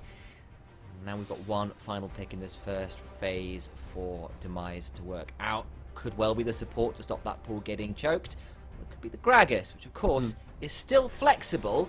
Wouldn't necessarily be the range support per se that we're used to seeing with the Caitlyn. But it's actually a decent halfway house, because you get to poke up with barrels, and also if you jump in with someone like the Tristana or Hecarim starts running at you, body slam towards them, and you bop them out of their jump, right? That can be very important. It's a way for Caitlyn to have someone physically removed from in front of them, and then you've got the explosive cast to boot as well. It's going to be the Alistair, not the Rel coming in, but Blundering looked very, very lethal on this pick last time out. Did, and I like what you said about the Greg, because I did put in that little caveat per se, because it's exactly that. He has a lot of AoE shove and ranged abilities, so even if he's not ranged in the traditional sense, there's still a world where he's flexed down there. Of course, it could still be good up to typicals. We'll have to wait and see. And that is exactly why Mythos are starting to focus some of those other ranged supports, namely the Morgana, which is the go-to pairing with Caitlyn. On the response from Demise Academy, though, just getting rid of some of these Lux. wombo combo options. Yeah, there are some things which are also okay in that disengaged style. That Karma Caitlyn is one of the premier lanes. I think that's not so great versus Alistar Tristana because there's a chance you get jumped on and just killed outright. I think it is better to ban away something like your Rise because Kurosh, I mean, I was saying this last time out, and this, I mean, we cast over the game where they lost, but even in that game, I was saying, well, look, Kurosh is probably my front runner for split MVP so far. Kurosh has made pretty much every champion in their wheelhouse work, and picking up stuff like the Rise, which has been so pivotal for this team. Allow them to 1-3-1, allow them to have this scaling, brawling AP threat. So the question is, of course, what's he going to go towards now? If this is going to be the Syndra locked in, plenty of skill matches to take into that. More CC, more through damage with the scatter of the week, more setup, more point and click, blow somebody up. I don't mind that Syndra pick at all. Spice Academy, though, have got their own picks to sort out. Will we be seeing some form of range support? A Yuumi to go with the Caitlyn would be an interesting choice, but with the Prowling Projectile, you can do some stuff, I guess. And I suspect these may well just be hovers, because AP Twitch, while entertaining, would be an unlikely lock-in. Instead, we get Zyra. Tell me about Zyra and how obnoxious she can be with Caitlyn. So, the risk of Zyra is, okay, you're squishy, you die pretty quick if anyone gets on top of you. If you escape the initial engage, you put down the Strangle Thorns, and you have, like, your E running through the team. I look at Alistar, and heck, actually, most of this team, if they're trying to get stuck into the thick of things, Zyra can disengage the entire team, and we are going very spicy, very split push, very Zed. Zed or Bed, Kurosh pulls another trick out of the hat, and it's not a rabbit, it is an assassin from the shadows. Mythos lock-in, perhaps a slightly more standard pick in the set to match it all up, but I have to be said, I'm very excited by Device Academy's draft here. Well, this is the thing, right? Because you can say, oh, they're having fun with this draft. Yeah, well, they're also 11-2, and they're all fantastic individual players. If Kurosh is if there's one mid laner, I trust to pick Zed. Okay, actually, technically, Zyke is the Zed main in the UKEL, so, okay, that's kind of the caveat. But in terms of one player, in terms of the form that they have shown, Kurosh has been out and out, just so stunning in this mid lane. Playing stuff like the Cassiopeia and carrying it where no other mid laner really has that in the wheelhouse. Making LeBlanc work in a meta where she struggles. Now we've got the Zed. There's a matchup against this Syndra which can work very well. I look at the Hecarim. Heck, you can outplay the Hecarim a lot with this pick too, right? Because you can ult onto the Onslaught of Shadows, and you can start playing around that, get your triple shurikens. There aren't many champions in the game, actually, which can survive that. And particularly when you get to something like, I mean, I'd imagine you can go towards an Eclipse. Duskblade is an option. Prowler's Claw is even an option. Heck, could go any of these. I don't really know what Kurosh wants to do. I'd imagine it's going to be something like the Eclipse because of the ability to continue kind of split pushing with that. But when you get towards stuff like Cyrilda's Grudge as well, you get ridiculous amounts of ability haste on this champion. You get to get a lot more shurikens out whilst having optimal damage build too. Zed is not a bad pick by any means. Okay, so little bit of how do I put this, analysis on how you're supposed to be playing Zed right now, what the builds look like, and the fact that it may well work into this. You've got a few targets which you definitely can blow up. If you trade 1-for-1, particularly with Affengeist, then Kurosh is pretty damn happy in a team fight. If you can just blow up Tristana, force some cooldowns out from everybody else, even if you trade your life 1-for-1, that is such a big deal. It is a big deal. I think actually trading 1-for-1, particularly when you've got... it's strange, right? Because you've got actual carries across pretty much every role. Everyone can carry a team fight. Typical on this Gragas could go towards AP. That's definitely an option. And if you look at... Actually, that could be a huge thing, right? Because think of it this way, right? You've got the Caitlyn with the ult coming through, Zed going for the death mark, you have Graves' collateral damage, and you have Gragas with the cast coming through too. You can bop either the Syndra or the Tristana very early. What that means is that something like a Zhonya's becomes exponentially more important for Syndra. I'd imagine we're going to see Zhonya's second item from Syndra. Heck, even Seekers into... I'm not sure if you can afford to go Zhonya's first. It depends how the game goes out. Zhonya's a very strong item in general, right? But I look at the Mythos draft, I'm thinking... Alright, okay, your 5v5 looks pretty strong. You've got ample engage options. The question is, who do you need to catch to make that engage stick? Because that's already going to create problems. Zed obviously has got a target on the back saying, right, well, if we just make sure they can't use their combo, then what are they going to do? Like, they are a melee champion trying to fight into something like an Alistar. That's difficult. And the question is, how do they make their engage stick at that point? How do you make your engage stick? That said, you've got a few different options for engaged, let's be fair. Blundering on the Alistar, Dunlossie on the Hecarim, Itchida on the set. That's a lot of ways to really force onto somebody. And there isn't that much of a front line. Yes, you've got a Gragas, but everyone else is pretty damn squishy. Of course, Cask and Stranglethorns and Grasping Roots, or I think it's Grasping Roots, Grasping Vines, I think actually might be the answer for Zyra. I'll have to double check that in a second. All pretty good ways of disengaging. Zed and Caitlyn can be quite slippery with their dashes, as can Graves. But if you do get onto any of these characters, they're not tanky. You can really blow them up. Hecarim can just immune all of the CC very easily with his ultimate. So you have got options here. The front to back for Mythos is strong, especially if they can get this Tristana out of the laning phase early on, get her to this couple item spike, get her some levels to get the range up. You could definitely win this late game, or hell, even these mid-game team fights. So I mean, I think immediately I'm looking at where these junglers should be pathing. Bot lane has got such a large amount of heat on it, because you look at Caitlyn, and the story of most Caitlyn lanes, particularly when they are with a range support, is can you break open their full court press early? Because they're going to push in, they're going to poke you out, and that's how you end up winning that laning phase. You take turret place and you roll across the map. The question is, can this Hecarim get towards bot lane, blow flashes, blow summoners, and then threaten the return gank with someone like an Alistar setting up who's very good at gank assisting, right? If that happens, then suddenly this bot lane of Demise Academy, which is not used to being the focal point of their early game, can they survive that kind of pressure? That question, I guess we'll have to wait and see how it answered. Leon as well on this Graves. His role as well will likely be just mirroring the Hecarim best he can, shielding that lane with the Caitlyn and the Zyra best he can. You could potentially look for just blowing somebody up at level 6 in mid lane. Like, that's definitely an option between a collateral damage and a death mark, or looking for the roam there. But your whole identity of your Demise Academy is like, this Caitlyn lane needs to work. If you can get Caitlyn and Zyra doing their job, getting the plates, give them the isolated 2v2 by hook or by crook, I agree. They have definitely got some strength in that lane, but you've called, you want that Hecarim down there ASAP. What's the 3v3 look like there early on, I guess is my question, because it's looking like that's a fairly distinct possibility. Well, this is one of the nebulous nature of a 2v2, because if you come in with a Tristana at half HP, then a quick flash turnaround means that actually the 3v3 looks pretty good for the side of Demise Academy. If Trist is jumping forward onto someone who's been even flash headbutt pulverized, and Hecarim is there to zone off the second member or burst out the first, then yeah, Tristana gets a second jump and things get pretty dicey. It does depend, of course, on, and the thing I think we'll see about Demise Academy's team is that they are playing with a lacking front line. Their front line is effectively Zyra plants. Your Zyra plants are actually your front line, and Gragas can be, right, if they go towards tank. I would hazard a guess to say that might be going damage, because I think you might want to have some fun with this. Yep. It is Demise Academy. Either way, you do have the ability to have Zhonya's even on an AP Gragas, and that is a temporary front line. But what that means is that if you're not going to, if you do get people coming on top of you very, very quickly, then there aren't a lot of ways that ends up too well. I mean, the main way is Zyra escapes the engage and they manage to disengage for you. The question is, are you dead by that point? And what do you have to burn to get out of that escape, to escape in the first place? You only got the one flash, and Zyra, apart from that, just had to sit there and hope she hits that E. Otherwise, she is kind of stuck on the engage, and Tristana and Alistar both very, very able to jump on you.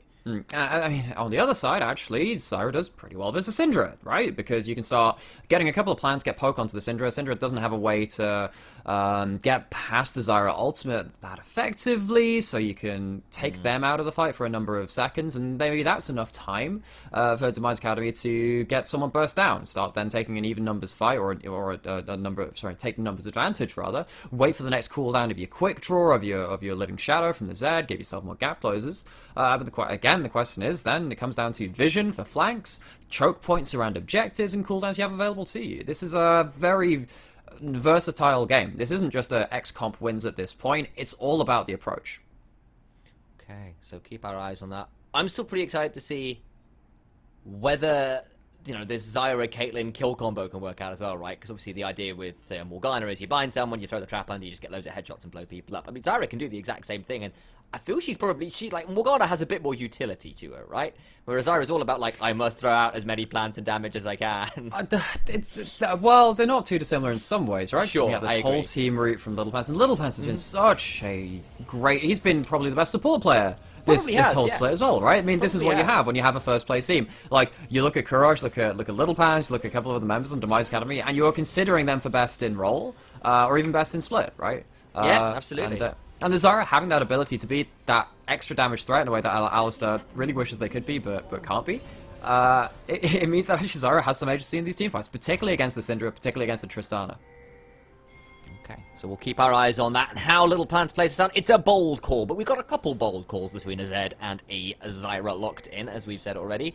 And I was correct the first time. It's grasping roots, not grasping vines. So there you go. That's the correct. I'm glad I don't have to know this stuff. Alright, I kind of had it. I was like, is it vines or roots? I couldn't quite remember. Anyway, I called it both, and now I know for sure. So there you go, ladies and gents. It is grasping roots, which is Zyra's E.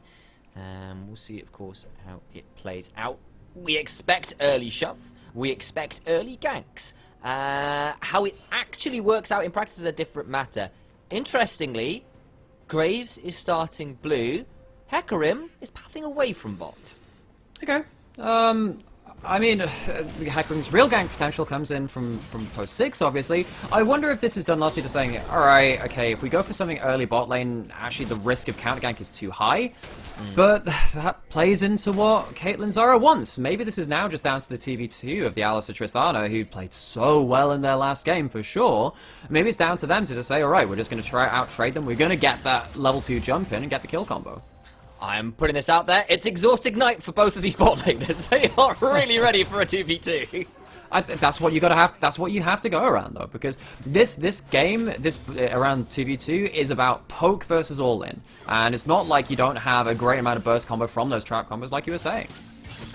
Welcome back to Season 3, ladies and gentlemen. There will be no teleports in mid lane. There will be no heals on our AD carries. Granted, it's not barrier either, but that's not really here nor there. Exhaust Ignite in the mid lane. Exhaust Ignite in the bot lanes. And I am very ready to see exactly how it all plays out. I'm expecting a little bloodshed and some attempted style points. Well, I'm glad Papa Riot said, okay, we know healing's too OP, let's make sure we have a meta where no one takes the damn spell, even if there's healing from other aspects of the game. None of that around here. HP bars will never be going up in this game. Only down. Not stomps. Manroba has no mana early on. He's in so much trouble. Gets belly bot. They're looking for the last order. Can't quite get it. It's Ignite down on Kurosh, but it's a flash down on Manroba. He's going to have to back very, very early with very low mana. And he might be in a spot of bother here, especially if they can continue to get some autos off from that Zed. Oh, that Wallane is in a horrible state, so he has to walk up for a combo. There was basically no choice about that, because if you leave that wave frozen at that point, you get level 4, level 5 to level 3 at that point, and suddenly that all in with the flash available from Zed, who can flash past the Scout of the Week, go for the passive auto. That's such a dangerous kill combo. You still have the exhaust, that's important. You'll have that level 6. Having guys taking a lot of damage and blundering, stepping on the trap, not really what Mythos want in terms of that HP trade. And Dunlossie already securing some vision control on their bot side as the Scuttle Crab on that side of the map does go to Demise. Indeed it is. Leon was over there, he passed down there, we knew it was going to be a potential option. Interesting as well, it was a typical gank, not a Leon gank as well. Of course, it was Gragas who came down and shoved it in for that gank in mid lane very, very early on. I was like, oh, it's just a Gragas jungle. Wait. No, Gragas in the top lane. I just had to double check a second there. So, you know, as usual, it's Demise Academy's laners being willing to make unusual plays. I was about to say that, like, actually, because I saw the Gragas. Oh, Gragas is... No, that's a top lane Gragas. So, the early top lane roam is something that Demise have shown off with a number of top laners now. Of course, it happened versus Viperio in Demise's first matchup against them. It completely crushed that laning phase. Now gets a flash out of the Syndra, setting up Kurosh for success. You know what happens when this guy gets ahead. He starts carrying the side lane play. Where is Zed, though, is the question we have to ask. Because Dunlossie has found the counter game, but Little Pants flashes away. But it might still not be enough. But here's Kurosh, he's down the bot lane! He's going, and it's still first blood over to Alistar. And out goes the Tristana. She is alive! So you were asking what was happening with the 3v3? Well, it's again, I guess, the solo lane junglers from Demise as opposed to that one roaming between the lanes. Graves gonna pick up some mid lane farm. The kill goes over to Mythos, though. And there's a flash exhaust. Well, all 4 summoners out of the Demise Academy bot lane. But with what we were talking about in terms of trying to break out some of that pressure early from this lane, it's not before they get themselves a 20 CS lead, but at least it comes in at some point. Indeed, it does. They have managed to survive. They go for the all-in. They get something back. There are summoners down. Alistar and Tristana can return and do exactly the same thing. There's flash on blundering. So flash, hull, headbutt is definitely a way to murder Fuyu or Little Pants at this point. And the murdering must continue, because they're still getting zoned out of CS. Tristana farming under turret is not an easy feat. It's not something you really want to be doing. And ever since level 1, Furio and Little Pants have been just zoning them off the way. They have themselves that 20 CS advantage. Top lane, I guess, is going okay for Ishida, who, of course, last game was such a powerhouse on the Jax. Yeah, well, you're on a set this time. It's not quite the same solo carry potential. And they have that lead. Question is, what are they going to do with it? Because there's no wards to teleport behind the bot lane, and when they hit level 6, that's what the play that you really want to be going for. But it's going to take a little while to get to that point. Leon gets that first strike of the game nice and early. Demise Academy were on vision for most of that, though. There was a sweeper that came out Leon, but it didn't quite catch the edge of the ward. So they knew exactly what was going on, but I don't think Donalossi really managed to trade all that much for it, especially with where the lanes were at and the early ward that you saw Kurosh stick in over by the Wolf camp during that all. Puts Donalossi in a bit of a difficult spot protecting his own jungle. Here's a flash of misses, well timed by Leon, who might now be thinking of turning it around. But that's flash for flash, jungler for aid for support. Now Blundering's in a lot of trouble. He's getting run down here. The auto start flying, the quick draw forwards. Roots miss from Little Pants. Nothing much more to be found, just HP bars. Demise might just look to invade onto this blue buff and continue the pressure.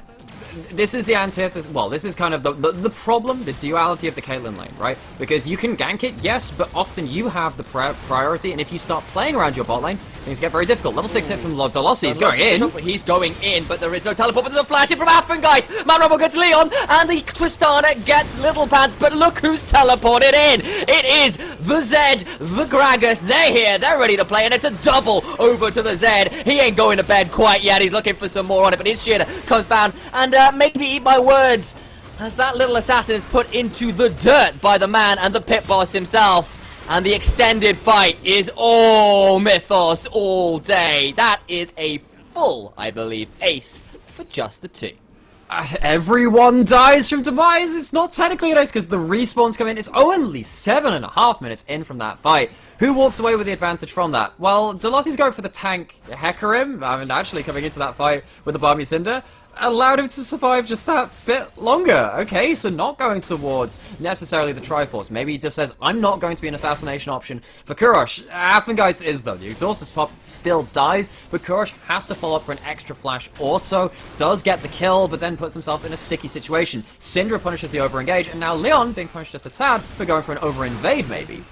Yes, there's the ghost pops and Leon's in trouble. Look who's rolled over, it's Kurosh! Donalossi still hopping forward, trying to get him some more. He needs one final rampage. Gets it. Now Donalossi trying to run out. Look who's over there, it's Man Robbo. He flashes in. Kurosh dodges it with the living shadow. And Kurosh is still in trouble. He can't quite find the last auto! And it's a double kill to Hecarim, and it's Shida now running typical away at Demise Academy. It's 2 games in a row and you're inting both of them. Oh gosh, 2 deaths for Kurosh, trading 1 for 1 in both of these fights. Tank Hecarim OP, no longer an assassination target, runs away with another fight. Mythos, early lead. We saw this on Thursday as well. Blundering's going in as well. They're trying to get the Fury. That's a lot of damage back. The last tower shot will at least get 1 in trade. It's a shutdown. A shutdown onto Alistair, and 10 kills to 3 in 9 minutes. We are looking at a 3,000 gold lead to Mythos. I'll give them the extra 100 or so. Sam, you know how like casters curse certain teams? Yes, stuff I remember. like that. I'm just aware. Oh. Last time we cast Demise, they ended up losing. This ain't looking great right now. It isn't. It should have flashes the cast who's on the right side. He gets knocked a little bit further to safety, but he's now still taking a lot of damage, a lot of trades. He might have a haymaker, but that is a big slow from the smoke screen. No flash, no haymaker quite yet. There, however, is a Zed coming through who eviscerates Set in the top lane. And it's finally a kill back for Demise Academy after a series of Mythos favored plays. That is still Deathmark down, which means that Syndra, who's got the Seekers, is going to have control of this lane for the next minute or 2. Already pushing in, got a turret plate, might even get a second one. Blundering doesn't have the flash, but I mean, Kurosh, without the ability to dodge anything with the Deathmark now, potentially a bit of danger for the next minute or 2. Be a little aware of where Blundering is. This Alistair is a bit of a terror right now. Donalossi around with a chem tank complete, because of course tank. Oh my gosh. We're going for more need for speed. Are you ready for some F1 plays, Nightmare? Start your engines! Nice dodge away, though, and Koros decides he's out of this race before it even begins. Dodge that on the combo, well timed, Dunlossie, yeah, speedy little horse, gets the AD from that item, gets some tank stats too. Korosh, I guess, just willing and able to use that W, not using that for wave clear, gives the thumbs up, knows he's done well. I really hope he's got the ghost on the D key, and I know that's a bit blasphemous, but that way I can say he's pressing the initial D key and getting the ghost, the engine started on the horse, so... That's probably a little bit of a sort of like necessary reference. You need to know that one to know where I'm going with it. But yeah. I thought it was cool. But anyway, moving on. Blundering is going for more. Never mind my slightly odd references. We're going to see more damage, and instead, Dunlossie will pull the trigger in the bot side instead, and it's a drive-by pair of kills over. Dunlossie does get traded back, so it's a 2-for-1, but the shutdown goes the way of the Zyra, who's died 4 times already in this game. Died quite a lot, and okay, there is the question, well, Demise, are they having fun with the draft? Well, okay, I mean, this is still the same playstyle. They've shown the whole split. They're still losing the fights due to well-timed plays and well-executed plays from Mythos. You can say all you want. Okay, Demise picked a Z, maybe that's unwise, and actually, with the deathmark and that HP, that's dangerous from Kurosh. A little tries to dodge away. They're still looking for the stun. Does miss from Man Robbo. Phase Rush nearly got Syndra in a place there. If it hit that sun, they could definitely have gone to unleash the power. But Kurosh manages to weave his fancy feet around and get out of trouble one more time. He's done that a couple times already this game. And we're left once again with a bit of an interesting game state. Mythos do lead in terms of the gold, but not by miles and miles. And we're looking at a Tristana that has managed to even up what was a fairly rough early laning phase and is now significantly further ahead because of some stuns and some kills. And Leon dies in just a matter of moments. Little Pants is not long for this world either, and Dunlossie gets that one. And this Hecarim, now 4-2-6, is pretty much unkillable. So, yeah, about that, Hecarim is a tank and not a carry, hasn't gone for the Triforce. Well, I guess Dunlossie doesn't give a damn about what item he builds, still going to get huge amounts of damage and kill participation in this game, and he's involved in 10 of those kills, and Ishida might be involved in another one of the deaths, because Kurosh has gone top. He has indeed. That was a well-placed cask. Going to try and showstopper back out, but the death mark comes through. There is the... It doesn't pop him! What? The healing is enough! And I think that was just a hop back to get that one. Kurosh does get the kill in the end. Doesn't burn the ignite, but the death mark is down. Of course, not on the most excessive cooldown, but is on cooldown. And, at least get something back in trade to Demise Academy, but they're likely to lose first turret in the bot lane, where they were hoping to get significantly more. So I need another wave. Okay, so Kurosh is ahead. Build Prowler's Claws. It's not going to be the Duskblade. Huge amounts of CGR build. You get more lethality this way, because the mythic passing of the Prowler's Claw is giving you extra lethality. Plus, it gives you the extra damage amp, so, you know, you get the Death Mark, your Prowler's Claw. You're going to do a lot of damage to your single target. But the Caitlyn's behind. The Zyra's behind. They have lost first turret. If you lose first turret as a Caitlyn Zyra, something has gone horribly wrong. And it's gone horribly wrong a number of times because this Tristana and, of course, the Hecarim have got completely fed off of this bot lane.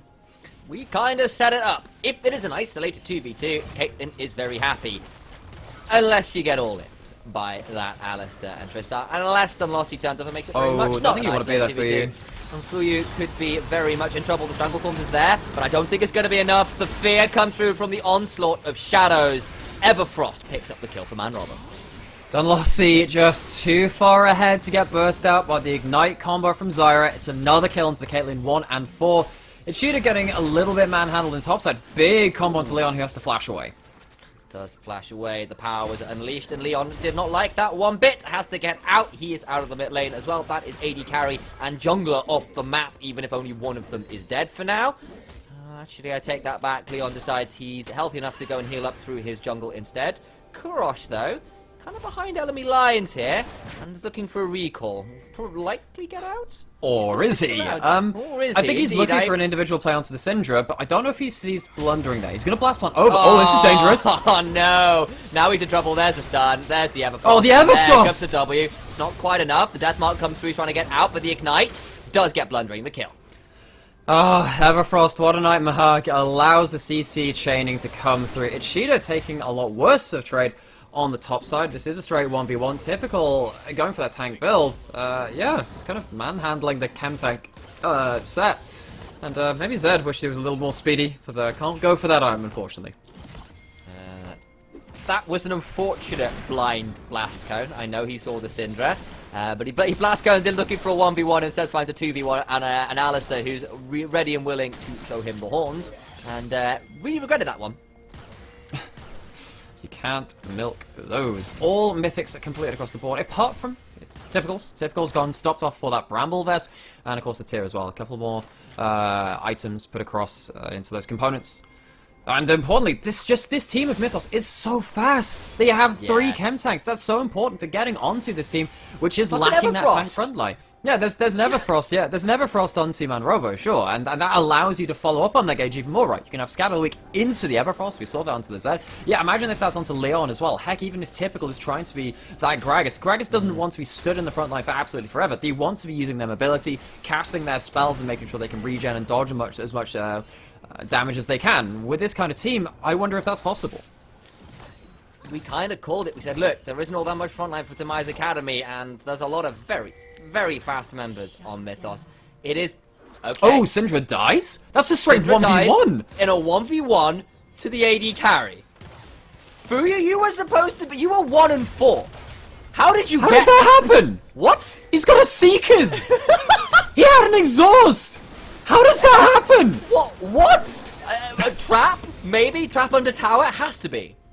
That is... Okay, I guess we're going back to the replay. Thank you find very out. much, Phil. Who knows? Wave plus lack of vision by the looks of it is all that mattered. Yeah, too many minions. Well. Yeah, and with that, Demise will take their prize of the bot lane out of turret, and things are still within 3,000 gold. This is not out of sight for Demise, even though you look at some of the players on Mythos and you think, alright, okay, might have a bit of trouble dealing with them. Let's see how they do plan to deal with them. Coming up to this dragon, which will be an Ocean Dragon. Of course, we're on that Ocean Rift. Coming up about 30 seconds. You see some recalls potentially coming through. Little Pants may want to think about getting out of here, 'cause I don't know how quickly he disengages. Throws out those grasping roots and some spines as well. And Typical is going to be left at this top side with the Demolish Proc to try and get a turret here for Demise Academy. Doesn't have the Demolish active right now. Can he actually get a face break? He does. Trying to maybe ult him back into tower, but doesn't use the flash. Typical just a little too tanky to really go for this hard trades on right now. Definitely is, and of course with the Bramble Vest as well. Every time Seth punches him, he hurts himself. Stop hitting yourself is literally the phrase there from Gragas, who is pretty happy with all things said and done. Mythos likely going to start up this dragon, and Kurosh roaming towards this top lane decides, yep, we can't fight this. Herald came in mid as well to get Mythos that mid lane turret, and instead they can look to try and trade onto the set. Kurosh will be spotted out, and Typical will just get that turret instead. And again, so this is something which I mentioned in the very early weeks of UKEL, all those years ago. Oh, actually, let's forget about that. Gale Force, he's so fast! Charge goes the Hecarim! Man Robo gets that kill, and Fuyu had no hope of getting out from that. That's a feels bad. I know they used a lot to get to you, but you just look at it and think, alright, okay, can we do anything? No, everyone's already split across the map. And a lot of this because where is the counterpunch from Demise? They go towards top, sure, they can take that, but there really wasn't anything Demise could do. Your Zed isn't going to get quickly across the map, and again, speaking, in the early weeks of the UKEL, we saw the likes of Ignite Teleport Yone, because split pushing without teleport, it's kind of like the Internet Explorer of split pushing. You turn up late to everything and no one's really kind of fond of it. Well, Kurosh is also doing that with, of course, the Zed, who kind of has to take Ignite. You don't really get the choice of not. Your kill pressure in the early game comes a lot of that summoner spell, and it adds to your full combo, which is so important when you are going up against like the likes of people who build zonies against you. What it does at least mean is that Man Robo also can't take the teleport, because you're sat there thinking, yeah, I mean, it's all about the 1v1 against this Zed.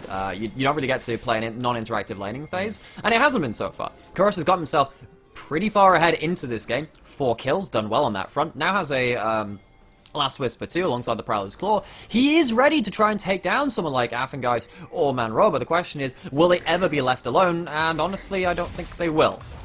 And also, you got to do it through an exhaust as well. And you know, Man Robo might have fluffed the 1-1v1, but still 5-1 and 5. Tristana, 4-1 and 4.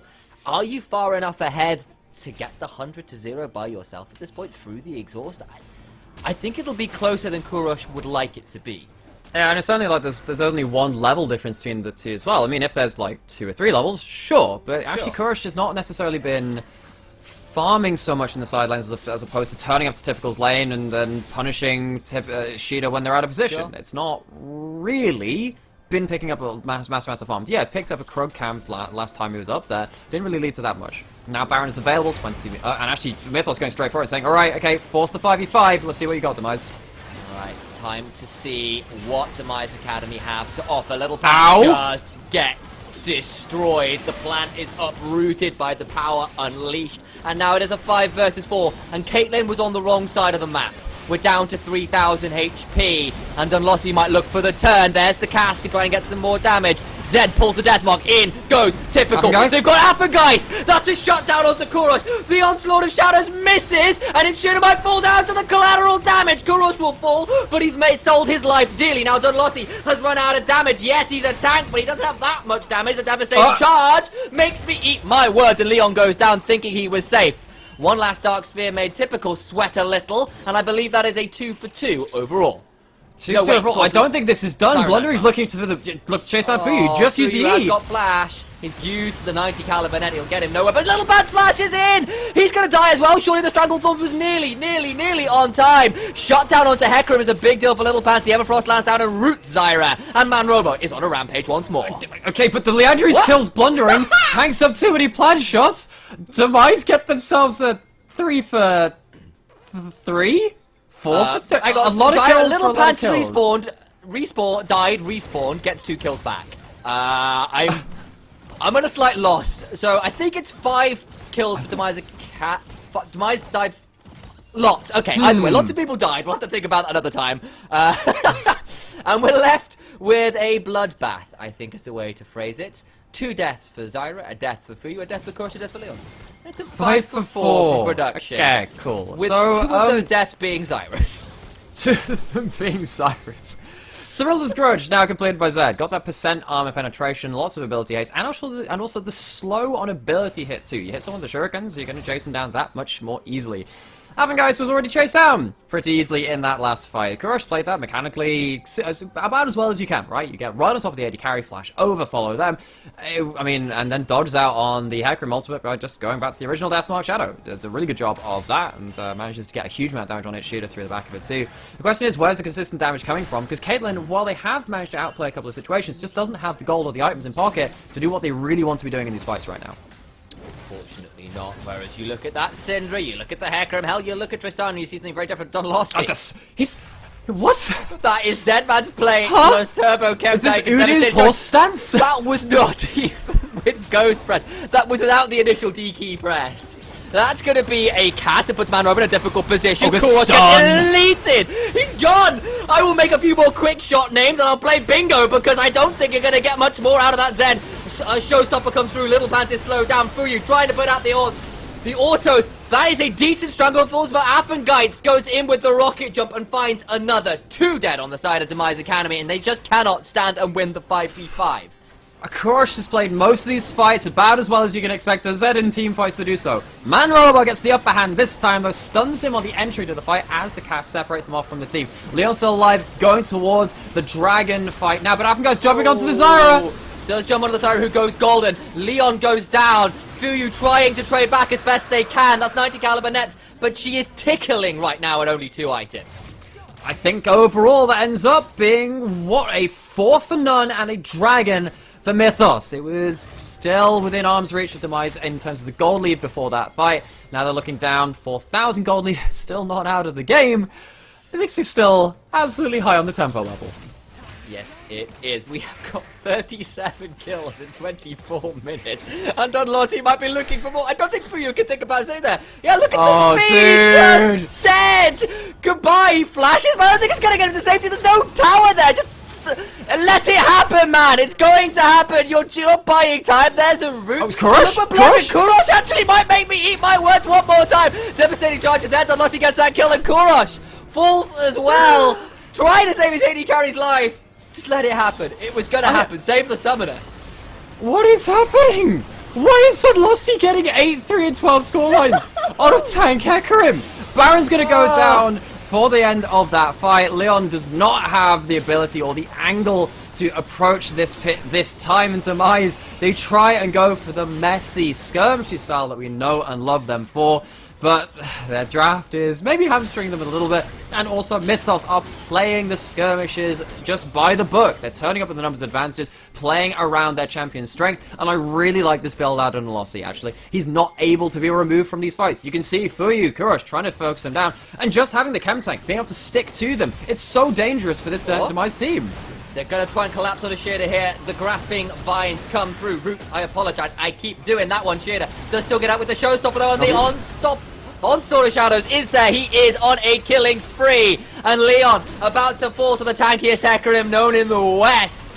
Leon tries to dash away, but I don't care. You haven't built damage. Dunlossi will still win the 1v1 because you can't damn well hurt him. 10, 3, and 12 on the horse. Yeah, I mean, if there was a horse I was going to bet on in the next race, I would be betting on Dunlossi. Mythos are a team that has so struggled to have the consistent performances, have that upper level throughout most of this split, but in their last game of the season, turning up against Demise, who of course have locked their first place seed in already, and so maybe that's affecting their mental state just a little bit, but Mythos are still putting them to the sword, and a lot of it is on the back of this pony. And you know what tank move? Well, you know what you need on top of your tank movement speed items? More move speed! Items. Force of Nature has been completed for Dunlossi now, who is just incredibly fast. Little Pants, you don't want to walk up into that, my friend. I don't think he's going to get much chance. There's the flash. Facebreaker comes through. Fail flash to add insult to injury. Salt is in the wounds. I'm not sure it'll be wounds for much longer because I think it might be looking more like a corpse because Demise Academy are running out of life in this game. It is 31 kills to 11. It's 26 minutes in and that's a deadly on one more time. Shearder pulls the showstopper and that is exactly what is happening. The show is being stopped. Typical is dead. Affengeist is unstoppable. And Mythos are looking to keep their playoff dreams alive. I think at this point Demise stick on the 9 Inch Nails lyrics and get very sad about their life.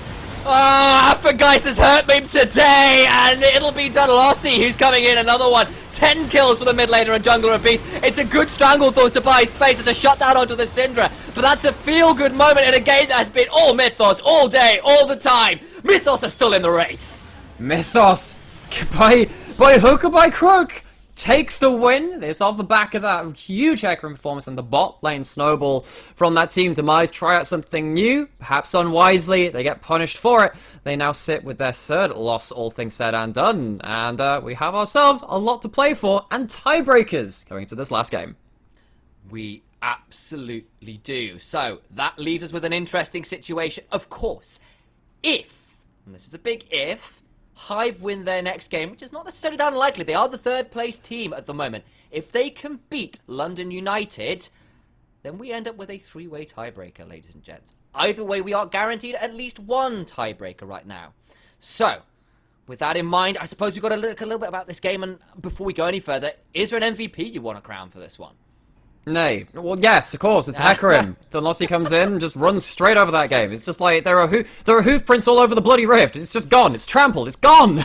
Like I live down the road from the Southwell Racecourse, and right now I'm hearing the thundering of hooves very, very loud. It was the Grand National indeed, and Dunlossi was absolutely the prize winner this time out. What a stallion indeed.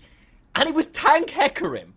Tank Hecarim. But it just removed the assassination potential of Zed. Absolutely. Gets right on top of the Caitlyn. It means that it meant that Shearder didn't have this unnecessary burden put on their head because they were just holding lane for most of that game, right? I mean, it really was Dunlossi with the agency to get right into the back of the team fight, and because just your base damage is so high and getting chem tank and the base damage of a lot of champions in this game, the move speed coming from a lot of those items just meant that they had the agency to set up and survive and be in that backline. I think it was a really smart choice. We were joking, we were laughing about it, but it was a genuinely smart choice. The damage is still there. You get to be a ridiculous frontline. You are so fast. And yes, the fights might go on a little longer, but no one can hurt you. No one can 1v1 you. Hell, they couldn't 1v3 you. It was a little bit insane, and across the board, Affengeist and blundering as well. Great lane on the bot side after some rough early lane. But Mythos are still in it. Demise Academy drop a second game in a row just before playoffs. Could be a little bit of spice coming in there, but we've still got one more game to play, ladies and gentlemen, and this one will finally decide exactly which tiebreakers we're getting, because fantastically, we are getting one or two. See you after the break for London United versus Hive.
Welcome back, ladies and gentlemen, to this spiciest of final games for the UKEL Spring Split 2021.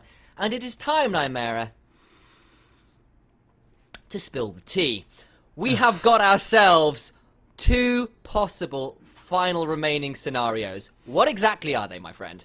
So we have 2 coming out of this very last game, which is London United versus Hive. So that means there are 2 possibilities. Either London United win. That secures London United 4th place. That leaves a 5th, 6th place 2-way head-to-head tiebreaker between Lucendi and Nerdrage, locking Mythos out of playoffs at 7th. But if Hive win, that means that London United are locked out of playoffs at 7th, and there is a 3-way tiebreaker between Lucendi, Nerdrage, and Mythos. A lot of spice, a lot of different options, and pretty much the entire bracket between 4th and 7th open. It really, really is. London win, they find 4th.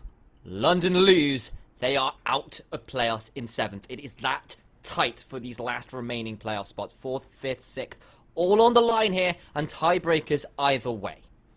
Tiebreakers either way. Of course, it's unlikely we'll get to stream those matches, which is very important, but of course keep an eye out on all of our social media for that case as well, because it will be outside of our regularly arranged times, because they're outside of our regularly arranged schedule. That's the nature of tiebreakers. They're extra games that have to be played at some point.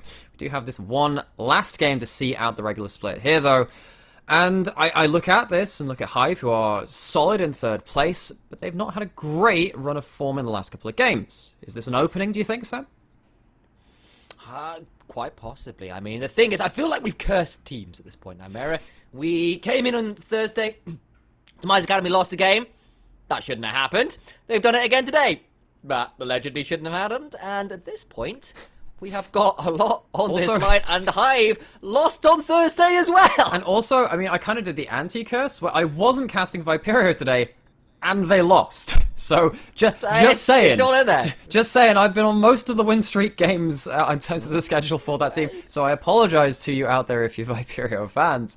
But I know, I'll work harder on that. Ask Viperio, I'm sure I can sort something out for you for playoffs. But I mean, I'm looking at London United, and they're a team again who they started out pretty strong. They suffered in the midweeks, whereas Hive kind of built upon their momentum after struggling in the early weeks. They've kind of had their unequal trajectories, kind of suddenly meeting somewhere in the middle of this split. Now they have one last chance to show off against each other, and of course Hive have no vested interest in this, but hopefully they do give us a game to watch and give themselves some confidence going to playoffs. Of course, London did at least win on Thursday. That kind of broke their loss streak of a couple before that. They did get the win over Lucendi, so that is a nice breathing room for them. It gives them something to work with. It helped with the head-to-heads for sure. It's why they're in the situation they're in. But they still have their fate in their own hands. They win this game. They are in playoffs. They lose it. They are out. It's all down to them. One final roll of the dice. Let's turn our eyes to Hive. Let's talk about this team. They're locked into 3rd. But we've seen, much like Demise Academy, some weaknesses appearing that perhaps we weren't necessarily expecting. Of course, that last game from Demise Academy, you're drafting Zed, you're drafting Caitlyn, Zyrobot. Those are spicy, aggressive picks, and perhaps not necessarily what you would always pick in a high stakes match like a best of 5. That said, for Hive here, are there things we need to be worried about ourselves still? No, exactly. And there's a lot of pressure on these matches. We'll see pressure in playoffs for sure, but at least you have the backup of we have an extra game if things go a bit sour in the first game. This is a best of 1 to determine your fate. That's a lot of pressure. And these players, a lot of the time, this might be a lot of these players' first times experiencing that kind of pressure. This is the make or break moments. Some players are molded by this kind of experience, and some of them thrive in it. And hopefully that will give us some of those spicy plays where sometimes teams play a little reserved in the UKEL. Not many of them, not often. I'm hoping that this amount of tension and pressure just kind of pushes over those players who are umming and ahhing about whether they should go for that flash play, for that gank, to make something a little aggressive happen. God, I hope so. And for Hive as well, this could be a bit of a settler. They're on a 3-loss streak, Nightmare. They've lost the last 3 games on a trot. That was, of course, to... let me see who they lost to. They lost to Mythos on Thursday. They've dropped to Monster last Saturday. They dropped to Viperio on the Thursday before that. So that's quite a wide variety of the standings to drop games to as well. And if they win this, it's at least a bit of a stabilizer coming into playoffs. It is, and I know that there were some tweets going about, okay, right, we kind of messed up draft a bit here, we'll come back and improve. Well, now's your last chance to really show that in some ways too, right? For the side of Hive, I'm going to say, right, is there stuff that we've improved on, or is it going to have to be the improvement taking place between now and playoffs? Because the problem with him waiting until playoffs to improve is that you only get to wait until that first stage game. At least if you're in the top 4, you're in the upper bracket. You're not in the lower bracket. You do have yourself an extra life in terms of series. And even then, you don't really want to tempt fate that way either, really. No, you do not. Just waiting to get into lobby here for a second, guys. We'll be into that soon. Oh no, we'll have to return to talking about pop culture. I know. Well, do we? I mean, I talked about pop culture. Really, I mentioned Initial D, which I don't think really is pop culture anymore. It's been a long time since the 90s. That's about it, I think, as far as our pop culture references have been today. I don't know, make a pun surrounding Linkin Park lyrics, which is the only band which I've ever done that with. Look, my musical taste is not particularly very broad. It's not changed in 20 years. That's fair. No, it has not. Thank you for recognizing that. All right. Well, maybe we stick to League of Legends because clearly our pop culture references are a little thin on the ground. It's Initial D and Linkin Park, which there we go. Cool. Well, I'm so sorry if that's not your cup of tea. We have ours here right beside us. Indeed. That's what we got. I suppose I got this I can throw out, and that's there you go. Yeah, that's what. See, if worse than Team Rocket, I just saw you throw a Pokemon away. That's I was using the Pokemon moves. I was using the Pokemon move substitute. I was using the move substitute. Now there is a free hit on that, and I've sacrificed half my HP to get to that point. Well, considering where the new Pokemon game is looking like it's going with the fact that trainers have to dodge roll, this is just your training to deal with Pokemon mano. I can't wait to get murdered by a Magikarp. As many players have been in the UKEL. Indeed! Yeah, Magikarp. Rage. Had a great game, in fact. Yeah, exactly. Helping them get the win alongside Zyke on that Cassiopeia early on. Just deleting kids on that one. I think he went like 12 kills, I think, on the Cassiopeia. Pretty insane stuff. That said, let's kind of think about who do you actually favour coming into this match? Because we've talked about potentials here. We said Hive looking a little bit off. This is a big part for London United, but they haven't entirely been the most consistent either. Do you actually have a favourite coming into this matchup? See, if you ask me on paper, 2 weeks ago, it's obviously Hive. They secured that third place spot. They did a good job getting to that point. But now I'm looking at this and thinking, all right, well, their recent form has been weak, and they also have less to play for. Sometimes that gives you the enemy team the mental edge because they don't have the same push going into this matchup. On the side, I look at London United. I'm a big fan of Victoria Mauer's top side of the map. I think that's a really good combo to play around. You've also got the question is effectively how is that mindset going to affect the players on London United? Because if it ends up being detrimental and they kind of succumb to that pressure, then yeah, probably Hive with less pressure on them benefit from that. I do really hope that Hive use this game as extra practice, as extra ability to show their, the improvements that they've made over the last couple of weeks, because we want to have the best game possible for it. And for London United as well, I'm sure if it was, somewhat of an easier game because of that, mental edge they may or may not have, I think they'd still want to show that they prove themselves worthy of being in playoffs, because they would be coming as 4th seed if they ended up winning that last. This last game, they would be in that upper bracket, and they have to show that they deserve to be there, Okay, so we've devolved, Alex, my brother. I'm no longer Gyarados. I'm Magikarp again. Yeah, you've gone back down. I'm afraid. Have to wait for it to gain more power again in this one. It's like a Mega Evolution. I hope I'm shiny next time. I hope so too. I know that doesn't happen, but note from one of our producers pointing out that if Vanguard gets 4 kills this game, he'll have had 100 kills during the regular season, which is pretty damn good. Not for bad at one all. season, 14 games. Doing pretty well. And just a bit of an update, some internet issues over for the London United players right now. They're trying to resolve it, so that's why we're waiting. We're not just podcasting because they like us, which I'm sure you do. How could you? don't undercut us here. Don't undercut us like this. Confidence is key. We like to live as ignorance is bliss. There's no point tempting that particular bear. You can sleep. Yeah, go back to sleep. Don't be. See, unless of course it's a panda bear. Did you know panda bears are the only bears that don't hibernate? Their diet is so crap that they only eat bamboo. It is the least nutritious diet. It's awful. That's why they don't hibernate. They need to keep eating. I've got a friend of mine who's a biologist who's not convinced pandas are long for this world because they're not great at surviving, which feels pretty bad, but has to hope. Do not let FlyQuest hear that. Just throwing that out there. There we go. Either way, course. At this point, we're still kind of waiting on what's going on with the London players. Once we know more, guys, we will absolutely inform you. Hopefully, it'll be. I won't. He will. And in fact, the moment I say it, we hear from production. No, you're not. It's a lie. But this is a fake draft. Don't listen to him. He's completely lying to you. Metal music just sounds in the background. And absolutely, it's the sounds of metal for this final game, for it shall be a great bloodbath. One for the ages, Vikings, Lightning, and Power Metal. Oh my. London United over on the blue side, Hive Central over on the red. Gosh. The podcast is over, pick and ban has begun, and Vayne is taken away from Vanguard in no entire surprise, alongside the Zillion by London United, and the return from Hive Central is Udyr, because it's so damn strong, I don't care how many nerfs you put towards it. And it's worth, this is the thing, right? Last time Hive lost, it was against that Zillion, although Zillion's been banned on blue side both games that we have cast today now. And the thing, it was last game that Vanguard picked up the Callista and kind of got a bit dumpstered by being too short-range a champion against too much CC. The Callista's going to be banned anyway, so London just say, alright, we're not going to deal with that. We don't particularly want to deal with the lane-dominant 2v2. Of course, there are picks like Tristana still available, which is more meta along that side. Notable missing bans right now are things like Rel. Seraphine is going to be banned away too, so now you have to ask yourself, alright, what's going to be the first pick? Thresh is also a good first pick too between these two supports. Thinking about the Ezreal right now, it's certainly very strong.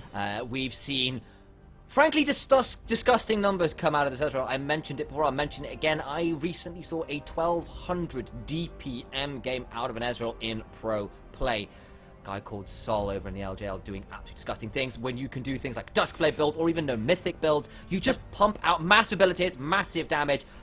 I don't entirely hate it as a first pick if you feel confident enough on it. I think that Ezreal is one of the champions where if you get a draft where you have a strong front line, particularly against stuff like Azir, even Senna, a lot of your AD carries, you can suddenly be a very relevant poke champion. You have less attack speed with the current build, which can lower your DPS in certain situations when you are actually within melee range and start auto-attacking. But when you are actually managing to hit those Qs, even against something like Thresh, right, you get to just poke people out before that fight. Question is, are these teams going to play reserved and slow-paced enough around objectives and not find that a decisive engage for long enough that that poke becomes relevant? And who needs to auto-attack when your Q has literally no cooldown by the time you get the amount of abilities you do? You're effectively 130 it caps out at, pretty much. Which I think is pretty much, what is it, 65% CDR in old It's between old 60 runes? and 70, yeah. Which is nuts, considering it used to be capped at, what, 45 with, like, full With rune Cosmic build for Insight, yes, yeah. That is 20% higher than you used to be able to get. That is why Ezreal at the minute can do disgusting things on it. Responso, as we said, was that Thresh and Lilia. It is a powerful pick duo. Sleep into Hook, Hook into Sleep, both work pretty well.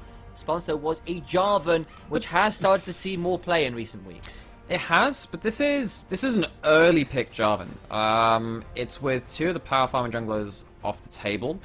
It reduces the value of something like an Olaf because you can just Cataclysm and then Flag Drag out. And particularly an Olaf, who doesn't have Flash or is running the Ghost or something like that. That's impactful. The Yuumi Hover for not just the first time today. One other thing is that with the Nautilus locked in alongside the Ezreal, we know this isn't a Jarvan support. That was an option. You almost always see that with the Kalista. It's just worth noting because, we don't know what's turned up in scrims. We don't know what these players are comfortable with. It's the Kai'Sa locked in for Hive. That's alongside the Thresh, so it is a Hook City bot lane. We saw this so much throughout, I think, most of the spring split and most of the last season, let's be honest. This was the most played support matchup. And alongside the Lilia, there's ample engage options from both sides now. Of course, and Lilia, it feels like, I know Kobe was speaking about it over the LCS, saying Lilia at the minute with all the other nerfs that have run through the jungle, kind of feeling like the preeminent jungler right now. And the response from London was obviously that Jarvan, you can lock her in, she can't really get out. You can jump on some of these guys and make them you can make them suffer. You've got a lot of team fight there. Time to see what they want to build out of this, though. But my worry is, so Lilia kind of wants to wait for the Swell Seed to land. You don't always look for the very fast engages in the way that a number of other junglers do, like the Jarvan can do, right? If you're going to choose to play these fights slower, I think that plays into Ezreal's hands. Your Kai'Sa can start throwing a W poke, but it's not the same as the Mystic shots coming through time after time. In fact, Hive Central are just saying, alright, we don't want to have the hyper engage with Nautilus Jarvan being backed up by another engaging champion like the Nautilus and the Wukong. I wonder if this means that they have a certain pick in top lane in mind, if they want to pick something slightly more auto-attack focused or has a bad matchup versus the Wukong. I mean, there's still a lot of champions. I mean, the Camille's now banned, but you can still pick up something like the Gnar, which is still relevant and priority. Nice Guy Dom will be piloting the Orianna this time out. The Lady of Clockwork has been a perennial pick pretty much throughout her life as a champion. Will be locked in here. Lots of damage, teamfight utility, strong control mage. Nothing particularly new there in the mid lane. I want to see what London United want to draft into it. They're thinking about a Corki, which of course has kind of a commit. It will be double poke. It's mixed damage as well, because Corki just ends up doing so much magic damage just because of his passive. So picture this. Jace top now. Picture that. Triple poke. Kai'Sa Lilia don't get to play the game. Orianna also has no sustain. I think at that point, I think even with these 2 champions put in, I wonder if you're forced to go Moonstone on Lilia just to try and dissuade some of that poke. Maybe, because of course you could just index it in. The other option, of course, I was about to posit to you is just pick another front line and say, okay, I'm going to have these 2 poke at you. How on earth are you ever going to get to them? Ornn's locked in. It's a bit of a takeaway as well, because that's another engaged top that just won't be allowed. No, I think so. Ornn is good because it gives you, again, the ability to have some engage without committing your actual body to it. I think that's probably why you'd pick the Ornn over something like a Sion, which Sion is probably better at standing there and being the front line. Either way, I look at Kai'Sa now having to dive into the fight and then potentially having the Searing Charge just deny your team fight altogether.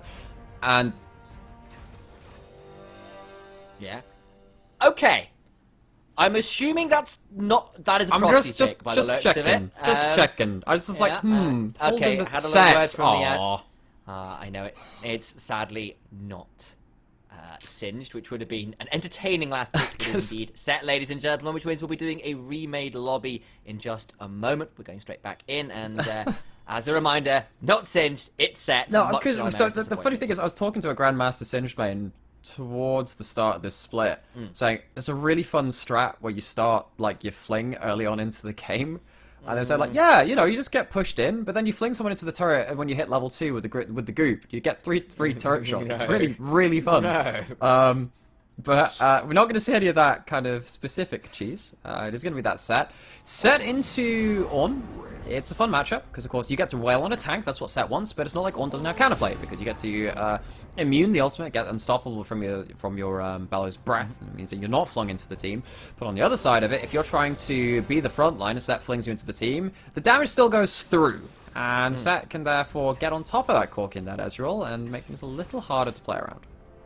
how do you get through the front line to Ezreal and Corki? Well, how about bringing the front line to them? Of course, Ezreal and Corki can be pretty slippery. Valkyrie and Arcane Shift, both very good ways to keep your double AD carry poke champions alive. But of course, you throw an Orianna ball on top of that set, who goes in, you find the shockwave, you throw a Lilting Lullaby, and you get to blow up those AD carries potentially. So we'll see how it plays out. Hive have gone for the Wombo. London United, a little bit more range, a little bit more poke. Another thing to point out too, while these are two poke champions in Ezreal and Corki, they're also AD carries, or well, Corki's they're both marksmen, but with a mix of physical and magic damage, which means that Jarvan Standard, once you hit level 13, when you get towards that midpoint in the game, when you've maxed that out too, that's giving you good attack speed. I think it's 30% towards anyone in the aura, double that to yourself, so 60% for Jarvan when he's put that down, he's maxed it himself. So if you lock someone up with the Cataclysm, drop the flag and jump out, if they have no flash, those AD carries are going to run havoc through the team. Alright, so I'm going to remind myself of Ornn items one more time. Seeing a Drakthar Shadow Carver this time out. There you go, that's what the Dustbit Drakthar evolves into. At this point, why don't we just become World of Warcraft? At that point, why not? Because we're a MOBA and not an MMO yet. Yet. I think that has absolutely been confirmed. No, we are getting a MOBA. Oh, not MOBA. MMO, there we go. Right, wow, we're getting a League of Legends MOBA? When did I learn about this? Yeah, it's called Wild Rift. It's on your phone. Don't you have a phone, Nightmare? Oh gosh, not this again. Play Diablo on? Oh, not this. Well, we've got ourselves a game to, well, not play, but look at other people play out. Are you going to enjoy that, Sam? I am. I'm genuinely looking forward to this. I think this feels like a relatively competitive pair of drafts.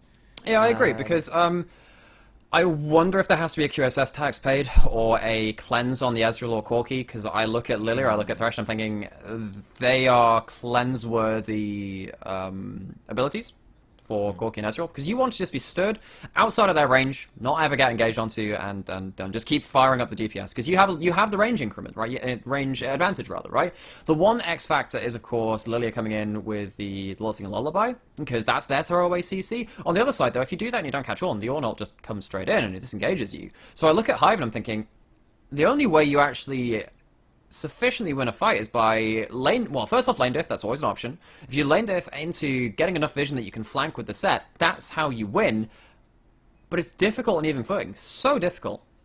Yeah, you do have one way to bulldoze through, which is set, basically showstoppers and Ornn backwards into the backline with an Orianna ball on top of him. That is kind of your one way to bulldoze through the front line. But it's not necessarily that easy, assuming the likes of Kunkum and Articuno position well. But if the Ezreal or the Corki ever get caught out, that Wombo is so huge, and Kai'Sa can just dive over the backline and start assassinating. And the other side, if like, if you do that first, what happens if Nautilus just walks past you and just depth charges the backline? So you're looking for the follow-up, and suddenly you have to start walking backwards because you're going to get knocked up. There's always the chance that Ornn isn't the one that's been ulted backwards, or uses the W to escape it, as we were saying before. I look at the tools which London United have, and I think, in terms of draft, this is a sizable win for London United.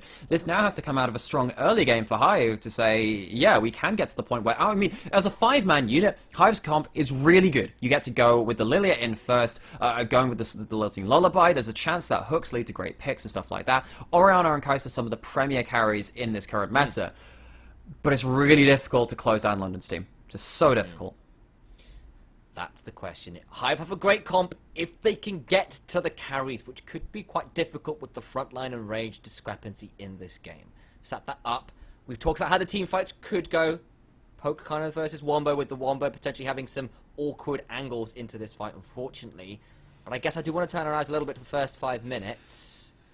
How does this early game play out, or are you expecting it to be relatively stable? So, Jarvan is one of the few champions in the game that can gank mid lane very early into the game, so there's a chance that we see Articuno trying to poke out and trade with Corrupting Potion stacks against Nice Guy Dom, get them down to a low enough HP that Jarvan can force out a flash. I think that's the obvious example. Besides that, Nautilus Hook, Thresh Hook's bot lane is always going to have a chance of having some action occurring in it. Jarvan and level 2 ganks, we're not that many seasons removed from when that was a go-to play. Red into Krugs, buff into gank, also options here. How confident would Mauer have to be to pull off something that cheesy. I actually don't think you go for an early gank on Jarvan. I think you Okay. don't want to fall behind. I think actually just stay Not versus even in Lily. farm. Well, no, I mean, just stay as even as you can, right? Because if you end up, well, this is the problem, right? If you jump into mid lane and you don't really get anything, and then you have to go kind of like walk back with your tail between your legs into the jungle, well, Lily's already taken like 2 camps. And at that point, it's kind of hard to recover from that kind of lead. So I think that what Jarvan wants to really do is just get to the point where they're relevant enough to be taking part in the team fights, because that's the really important part. You don't want Jarvan to suddenly fall apart and not be able to back up this Ezreal and the Corki. And just, you don't need to blow up in the early game, because actually on paper, their comp is very strong. Lilia, again, that acronym, watch out, eat enemy poultry. It's what she does. You leave her alone. She just eviscerates that chicken camp or the wolves, those AoE camps, particularly early on.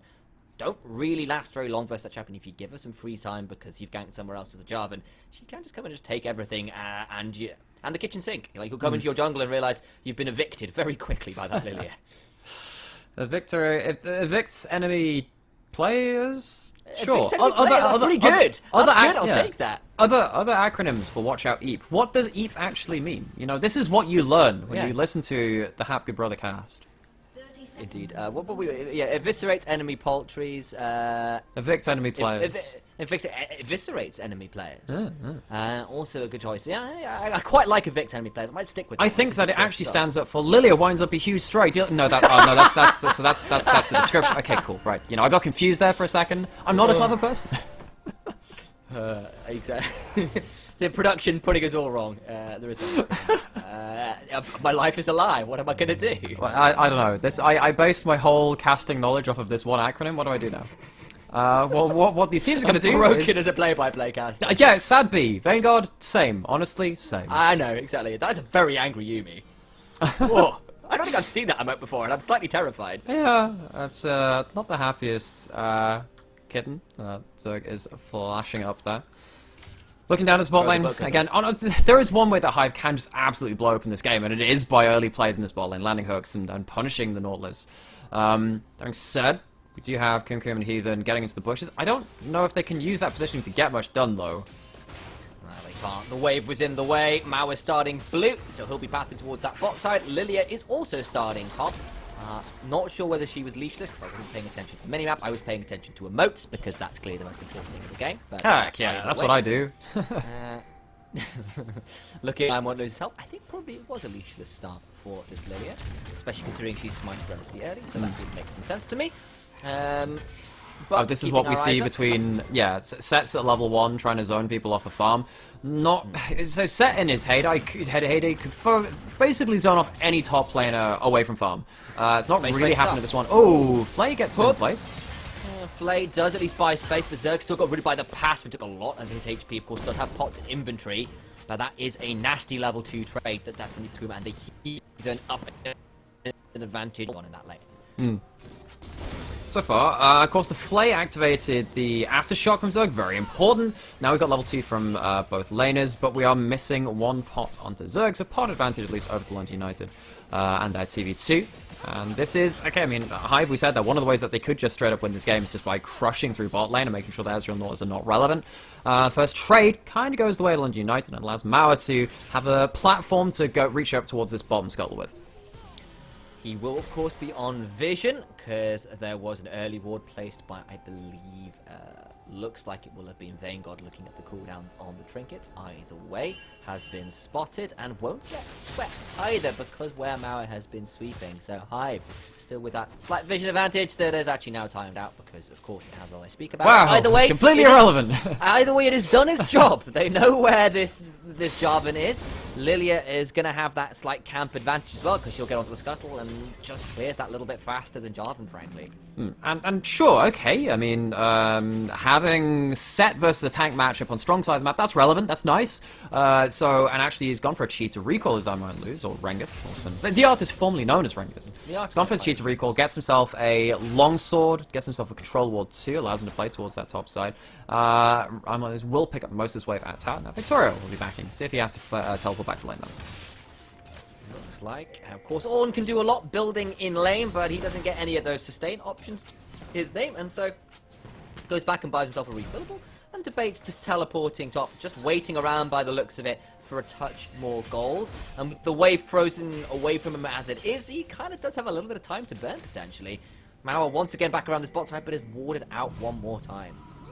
Wave is pushing into London United, so obviously advantage towards them in terms of setting up different plays. I think goal will be rude and stop Mauer's back. And but then again, there weren't really that many camps. Well, I mean, Java's not really lost too much time farming. He can now go towards Krogs, and then I think he'll probably take a trip towards topside. And that'll be after the Scuttle Vision has timed out. The question is, though, by showing himself, has he now allowed Wilhelm to steal both of these camps? Yeah, well, this is the problem against Lilia. She just farms so quickly that you just giving over small bits of information can lead to large jungle losses. And what lose comes down to back up Wilhelm in the jungle. They are on vision, but Wilhelm is also aware that they're on vision. Mauer is still down here and hasn't backed yet. No, he hasn't. They're going... Oh, okay, Vanguard and Zerg. They thought he was going top. Okay, there's the flash, there's the lantern. Get out, only the one summoner burnt. But this is so important still for Hive. I mean, yeah, you blow Thresh's flash, but that's going to be a camp away from Mauer, who's behind now 3 camps of experience and gold to Wilhelm, who's now going to get up towards level 6 much earlier than this Jarvan. Jarvan is behind, wasted a lot of time, and it's already very hard for them to keep up with some of these more power farming junglers. Gank efficiency has been the watchword for junglers this season and last. You cannot spend forever sitting in a bush waiting for a gank anymore, because against the likes of Lilia, they will just vacuum clean the entirety of your jungle while you're waiting around for more time than you should have done. I mean, back in Season 8, with a really large wave, actually, Kunku's going to take a bit of minion aggro. But yeah, I mean, ever since last season, really, and a little bit before that in Season 9, I suppose, we did see a huge emphasis on going towards being very strong in junglers. Back when Conqueror was stronger than it even was now. Of course, we saw a lot of your Lee Sins and your Kianas and all that. Well, Kiana, of course, not building one of those, building towards that Conqueror. That was the time when you could be a bit more ruthless with your ganking. But ever since we saw the Graves, Olaf, and now since Udis come in, that kind of meta, it's been so hard for junglers to get away with wasting time, as you're saying. You just gotta, you basically gotta look, if it's not happening, you gotta be out of there. You just don't get the time anymore. And while there is some rumours about the likes of, well, Jarvan, Elise seeing a little more play here and there, you've gotta make those ganks count, because if you don't, you will still get outscaled really hard by the likes of Lilia, who, Dark Harvest and level 6+, she's just another AP threat, she's another teamfight menace, and the later that game gets, the more that Dream Dust does, the scarier it does become. Mauer, though, will try and steal away this red buff, and likely will get away with it. It's been hit by Wilhelm, though, and I think has to be probably thinking about taking that blast cone relatively sharply. Well, the heist is completely the way. Still down, well, now 4 camps. Soon to be more, does have more camps available. Mauer is at least managing to keep themselves somewhat relevant. The question is, are they going to be relevant enough to be performing that engage frontline-ish role? Gone for the Conqueror, of course, going to be going towards probably someone like the Gordrinker first. That's what we normally see on the drum. But Gordrinker is not the item it once was, nor is top lane in the lane state that Victoria would like it to be. We go. Facebreaker comes through, Cord Forge's going to come out, but it's going to be Showstopper away from Victoria, trying to get out of there. But he can only charge so far forwards. Gets a lot of damage back, but there's the lilting low by Mauer is back, looking for the flash. The Wilhelm has to get out, does get the Dark Harvest, and it's a flash for both Jarvan and Ornn. Flash from Wilhelm in trade. As ultimates away from Victoria and also down from both the top side members of Hive. Okay, so Lilia, first gang doesn't necessarily work out. Mauer doesn't really get much in return, though. They will still have their level 6, and actually that could be very important, because now we know that Wilhelm doesn't have a flash. Suddenly the Cataclysm, when it comes up, gains a lot of value.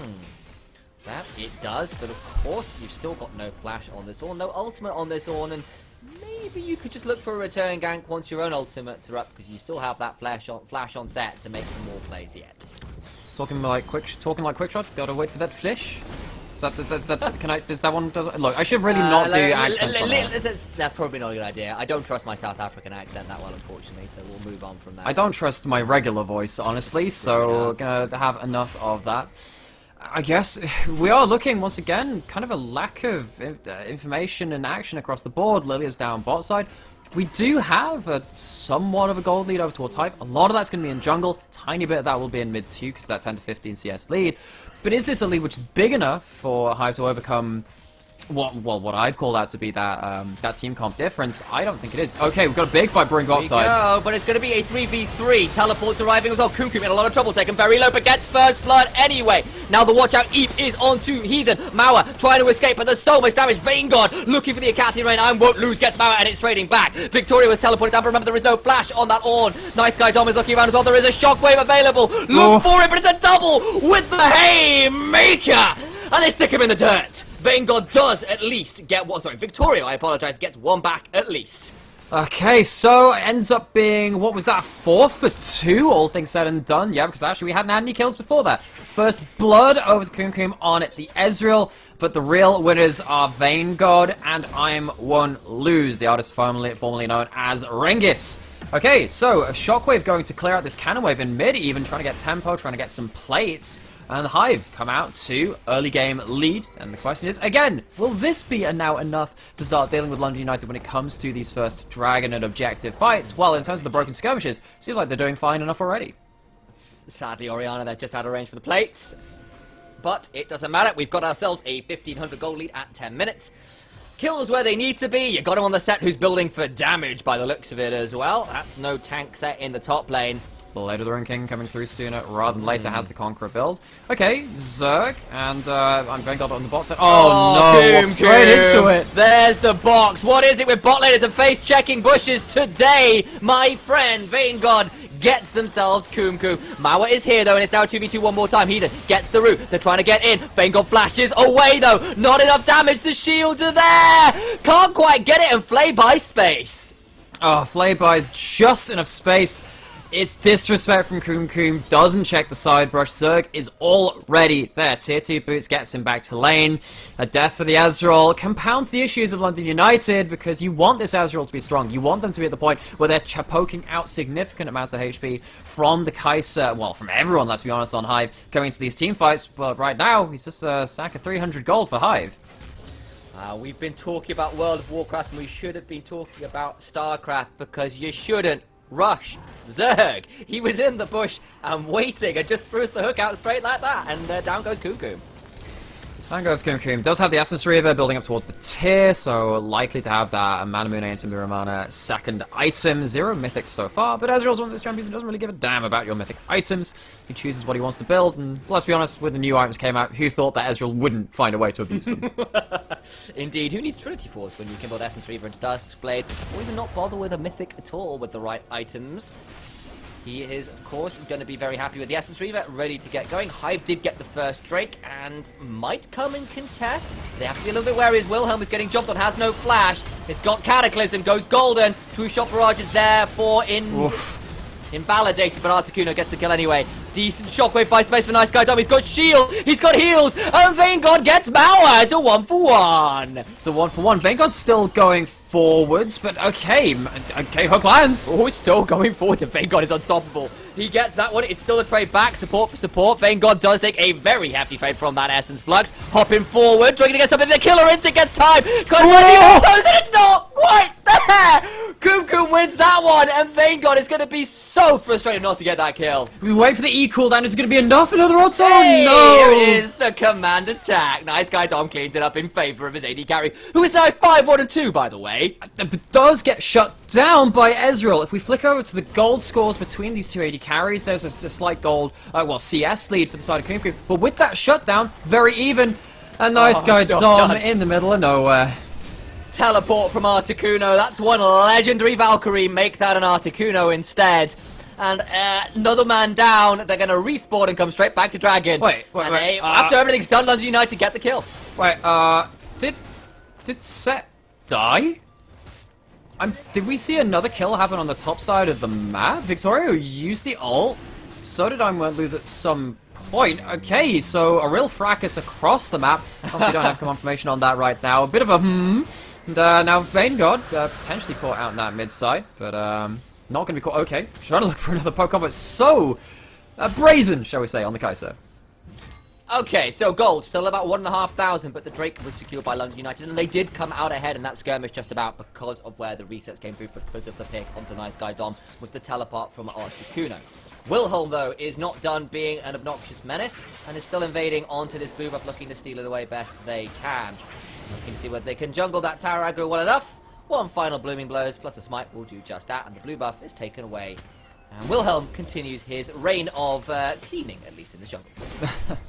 Cleaning up shop. And again, we are left with slightly more even a game than perhaps Hive would want. Dragon goes over to London United, and getting that Mountain Dragon over to Victoria is not something they want. Mao, okay, hey, fair play. Nice hook into Flayed, he's just dead. Showstopper comes through and actually gets the slow onto Victoria with the corpse of his jungler. With that jungler Ragdolls, Mao. Mao. Just ragdoll physics. RKO. I had the flashed away just a tad too late, but the dive comes on bot lane now. Dom gets stunned in place. Heathen gets rooted back with, of course, that shockwave, but not enough tower shots. And the 2v1 comes to fruition in the bot side for London United. But that's important because that's a cannon wave lost to tower. That's going to be the Orianna more behind than they already were because of Articuno's kill involvement so far. Going to have the Manamune built up by Articuno as well, actually. Has the Vamp Scepter in inventory, probably going towards something like the Immortal Shield Bow and then building towards an Essence Reaver for their Sheen item. And okay, lots of, well, I mean, the two poke abilities of Hive land onto Articuno, threatening the Lilton Lullaby, and mid tower goes down to the Herald. And that is first turret for Hive. They secure it in mid. Plates have, of course, fallen, though, so there's no additional gold from that. Either way, it pulls the gold to about, I was going to say 2,000 gold, but of course, the moment I do, Ezreal returns the favour in the bot side, and the gold remains, unsurprisingly, pretty dead even at 1,500. Oh, what else could we expect from the last game of the regular season? Got to keep it close, got to make sure it goes the full distance, get the mileage out of the teams, casters, chat, everyone else involved. And keep us on the edge of our seats, waiting to know what exactly the standings will be. So we've got about 2.5 minutes now until the next dragon, which I suspect will be the next hot point unless some dives start coming through for these outer towers. Always a possibility with the way these two teams have been playing, so I hesitate to say we're going to have a moment of peace, but one would think we might have a moment of peace if this was a normal game and a normal season and a normal league, and this could be absolutely none of those things. This is a normal game, it's not even ranked. Wow, cool. No, it's not. Yeah, it's like normal games.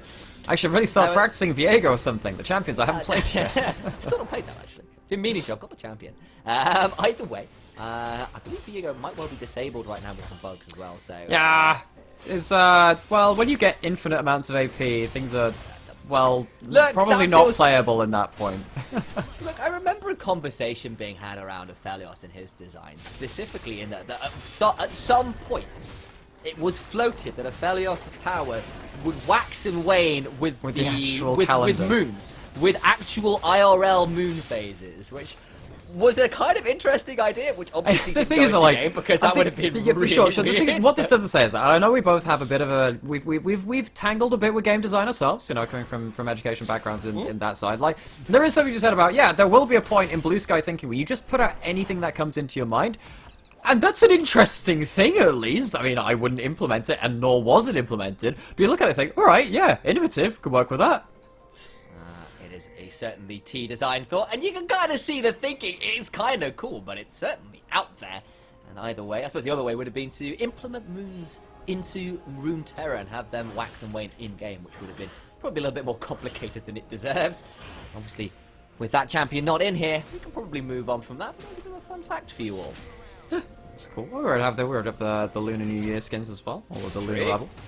And we have ourselves Dragon spawning in a minute, slightly more relevant to the game at hand. We have Vision being fought over by both teams on the bot side of the map. Of course, that gold lead still hanging in favour of Hive. No Mythic yet for Corki, and no Muramana transformation for either the Corki or the Azrael. That's important, of course. We are really waiting for those spikes to wait for those two to come online in terms of their real poke values.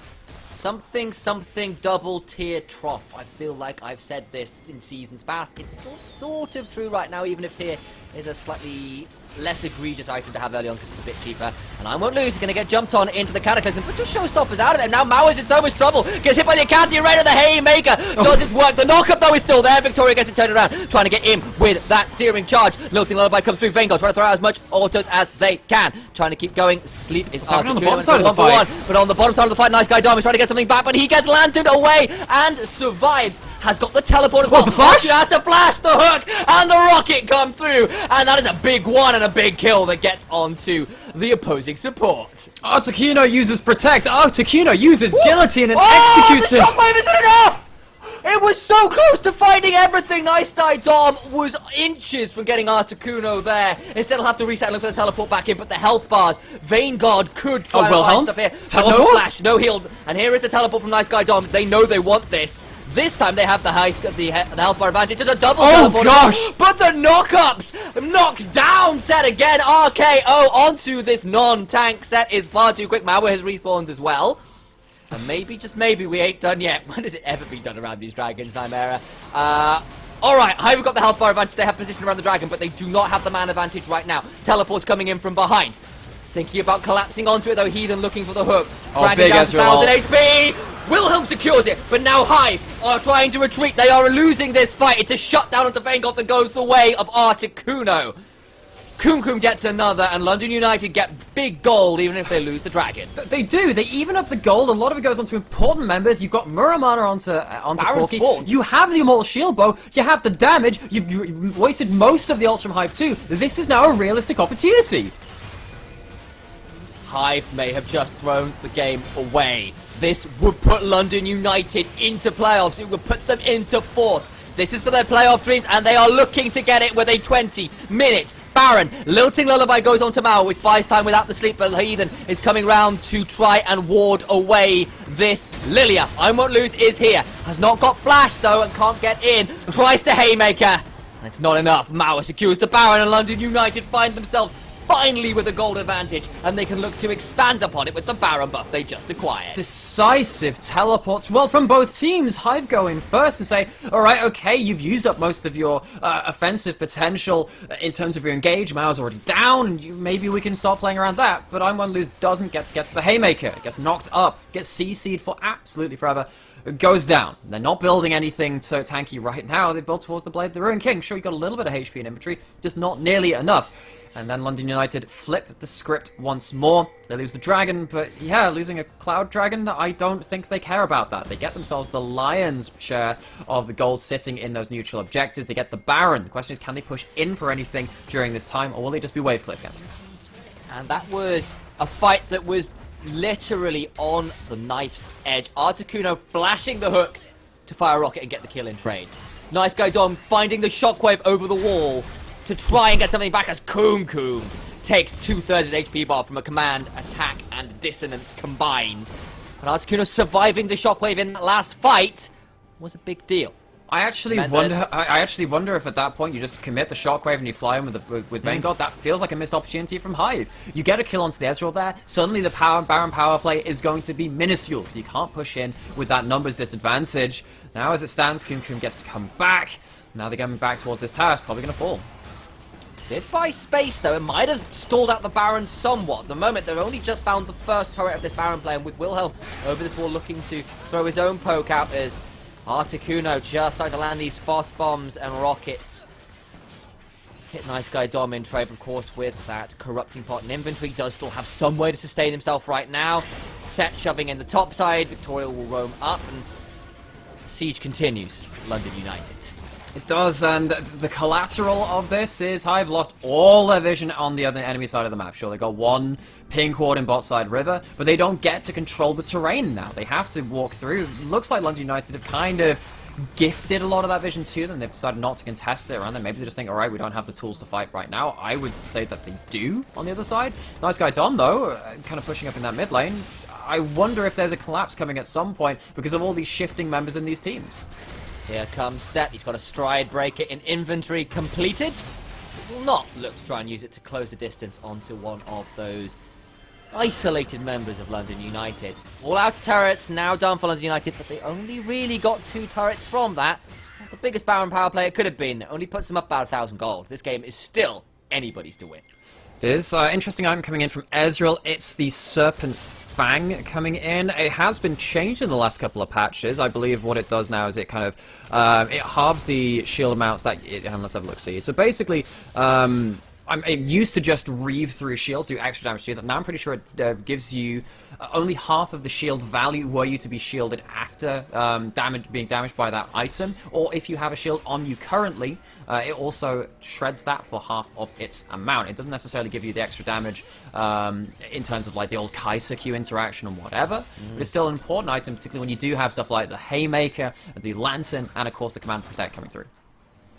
And of course, Kaiser, when she ults in, will obviously get that shield as well. So it's just lots of shields that you want to be breaking through. In the Serpent's Fang, like, if it's just a little bit of a shield remaining, you still get the damage amp.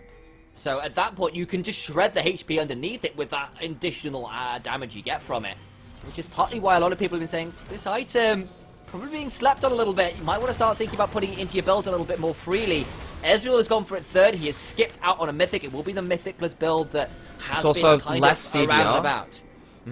Yeah, it's also, yeah, it's actually another thing. You know, actually something which we kind of missed. This is press to attack Ezreal. This isn't Conqueror. It's much Yes. more bursty. Which is something which I'd missed personally.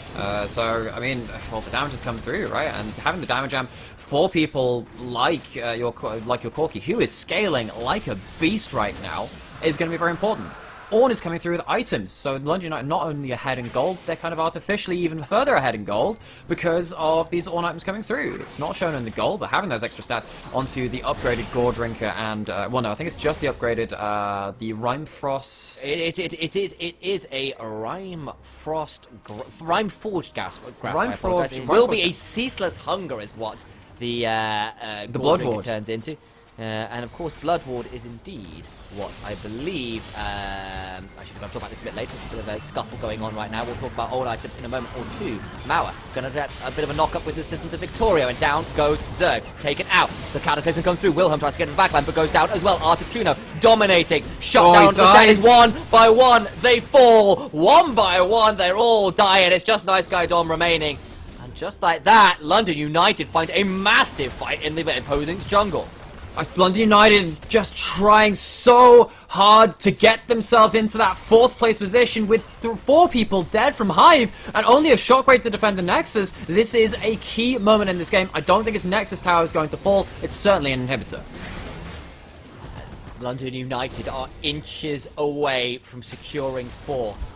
Mythos, they thought they had it done. They thought they could have got it in that last game beating Demise Academy, and they're now holding on with nails in their, well, biting their nails, skin of their teeth.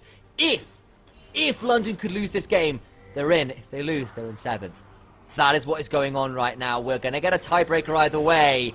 But London, their fate is in their hand, and it's looking pretty favourable right now.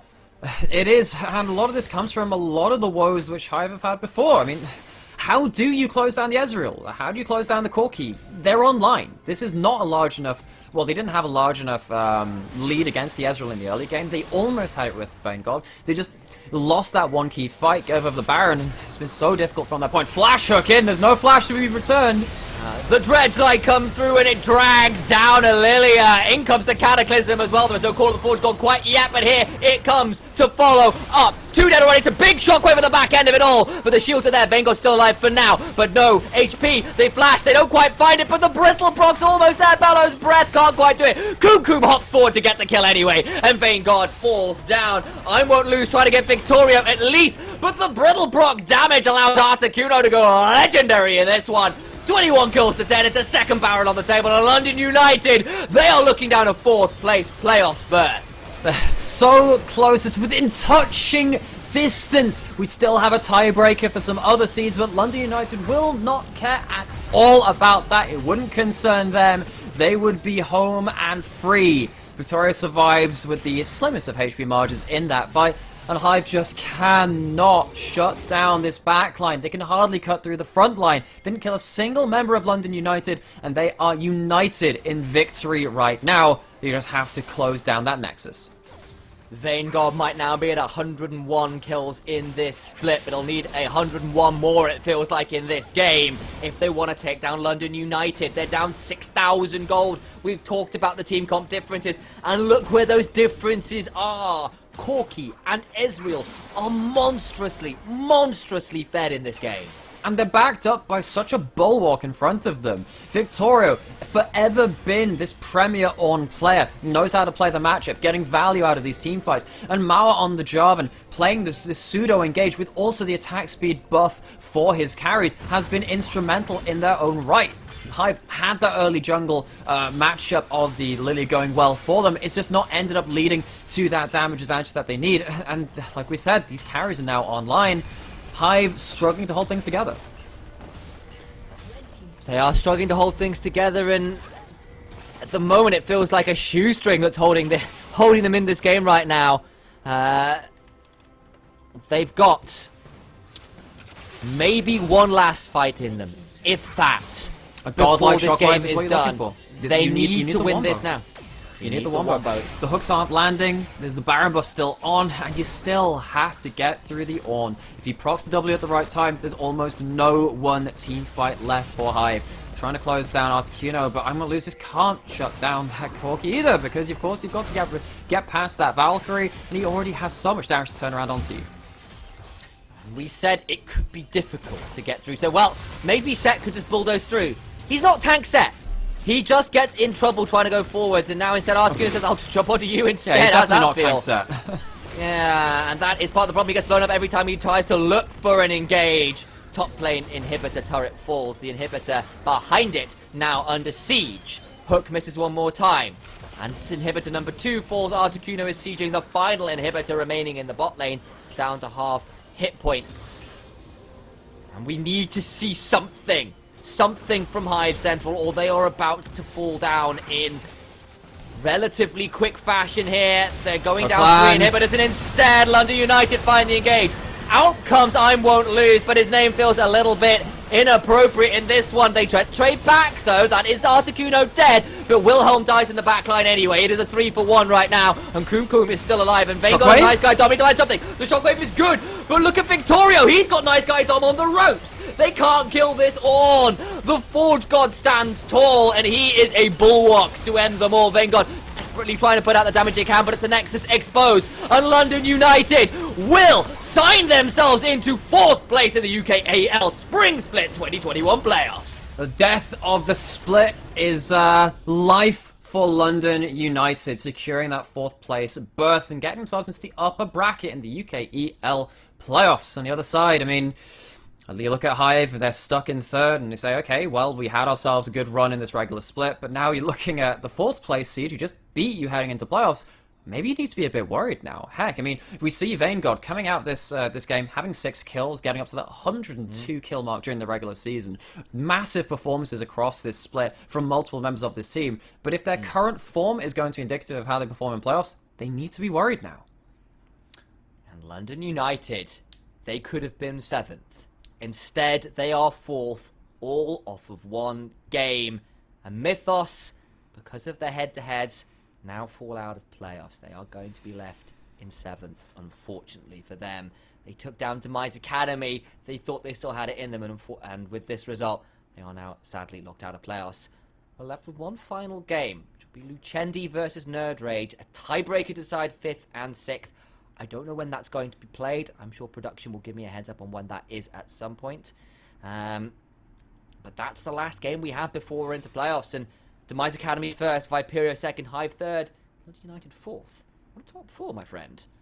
What a top 4. And I mean, it's bittersweet now, because there are always winners and there are always losers. The nature of competition. And it sucks to be on the losing end of that. We just saw Mythos pull out one hell of a game to take down our 1st place seed. Sure, there are some caveats involved, but you can't take away the performances, particularly Dunlossie.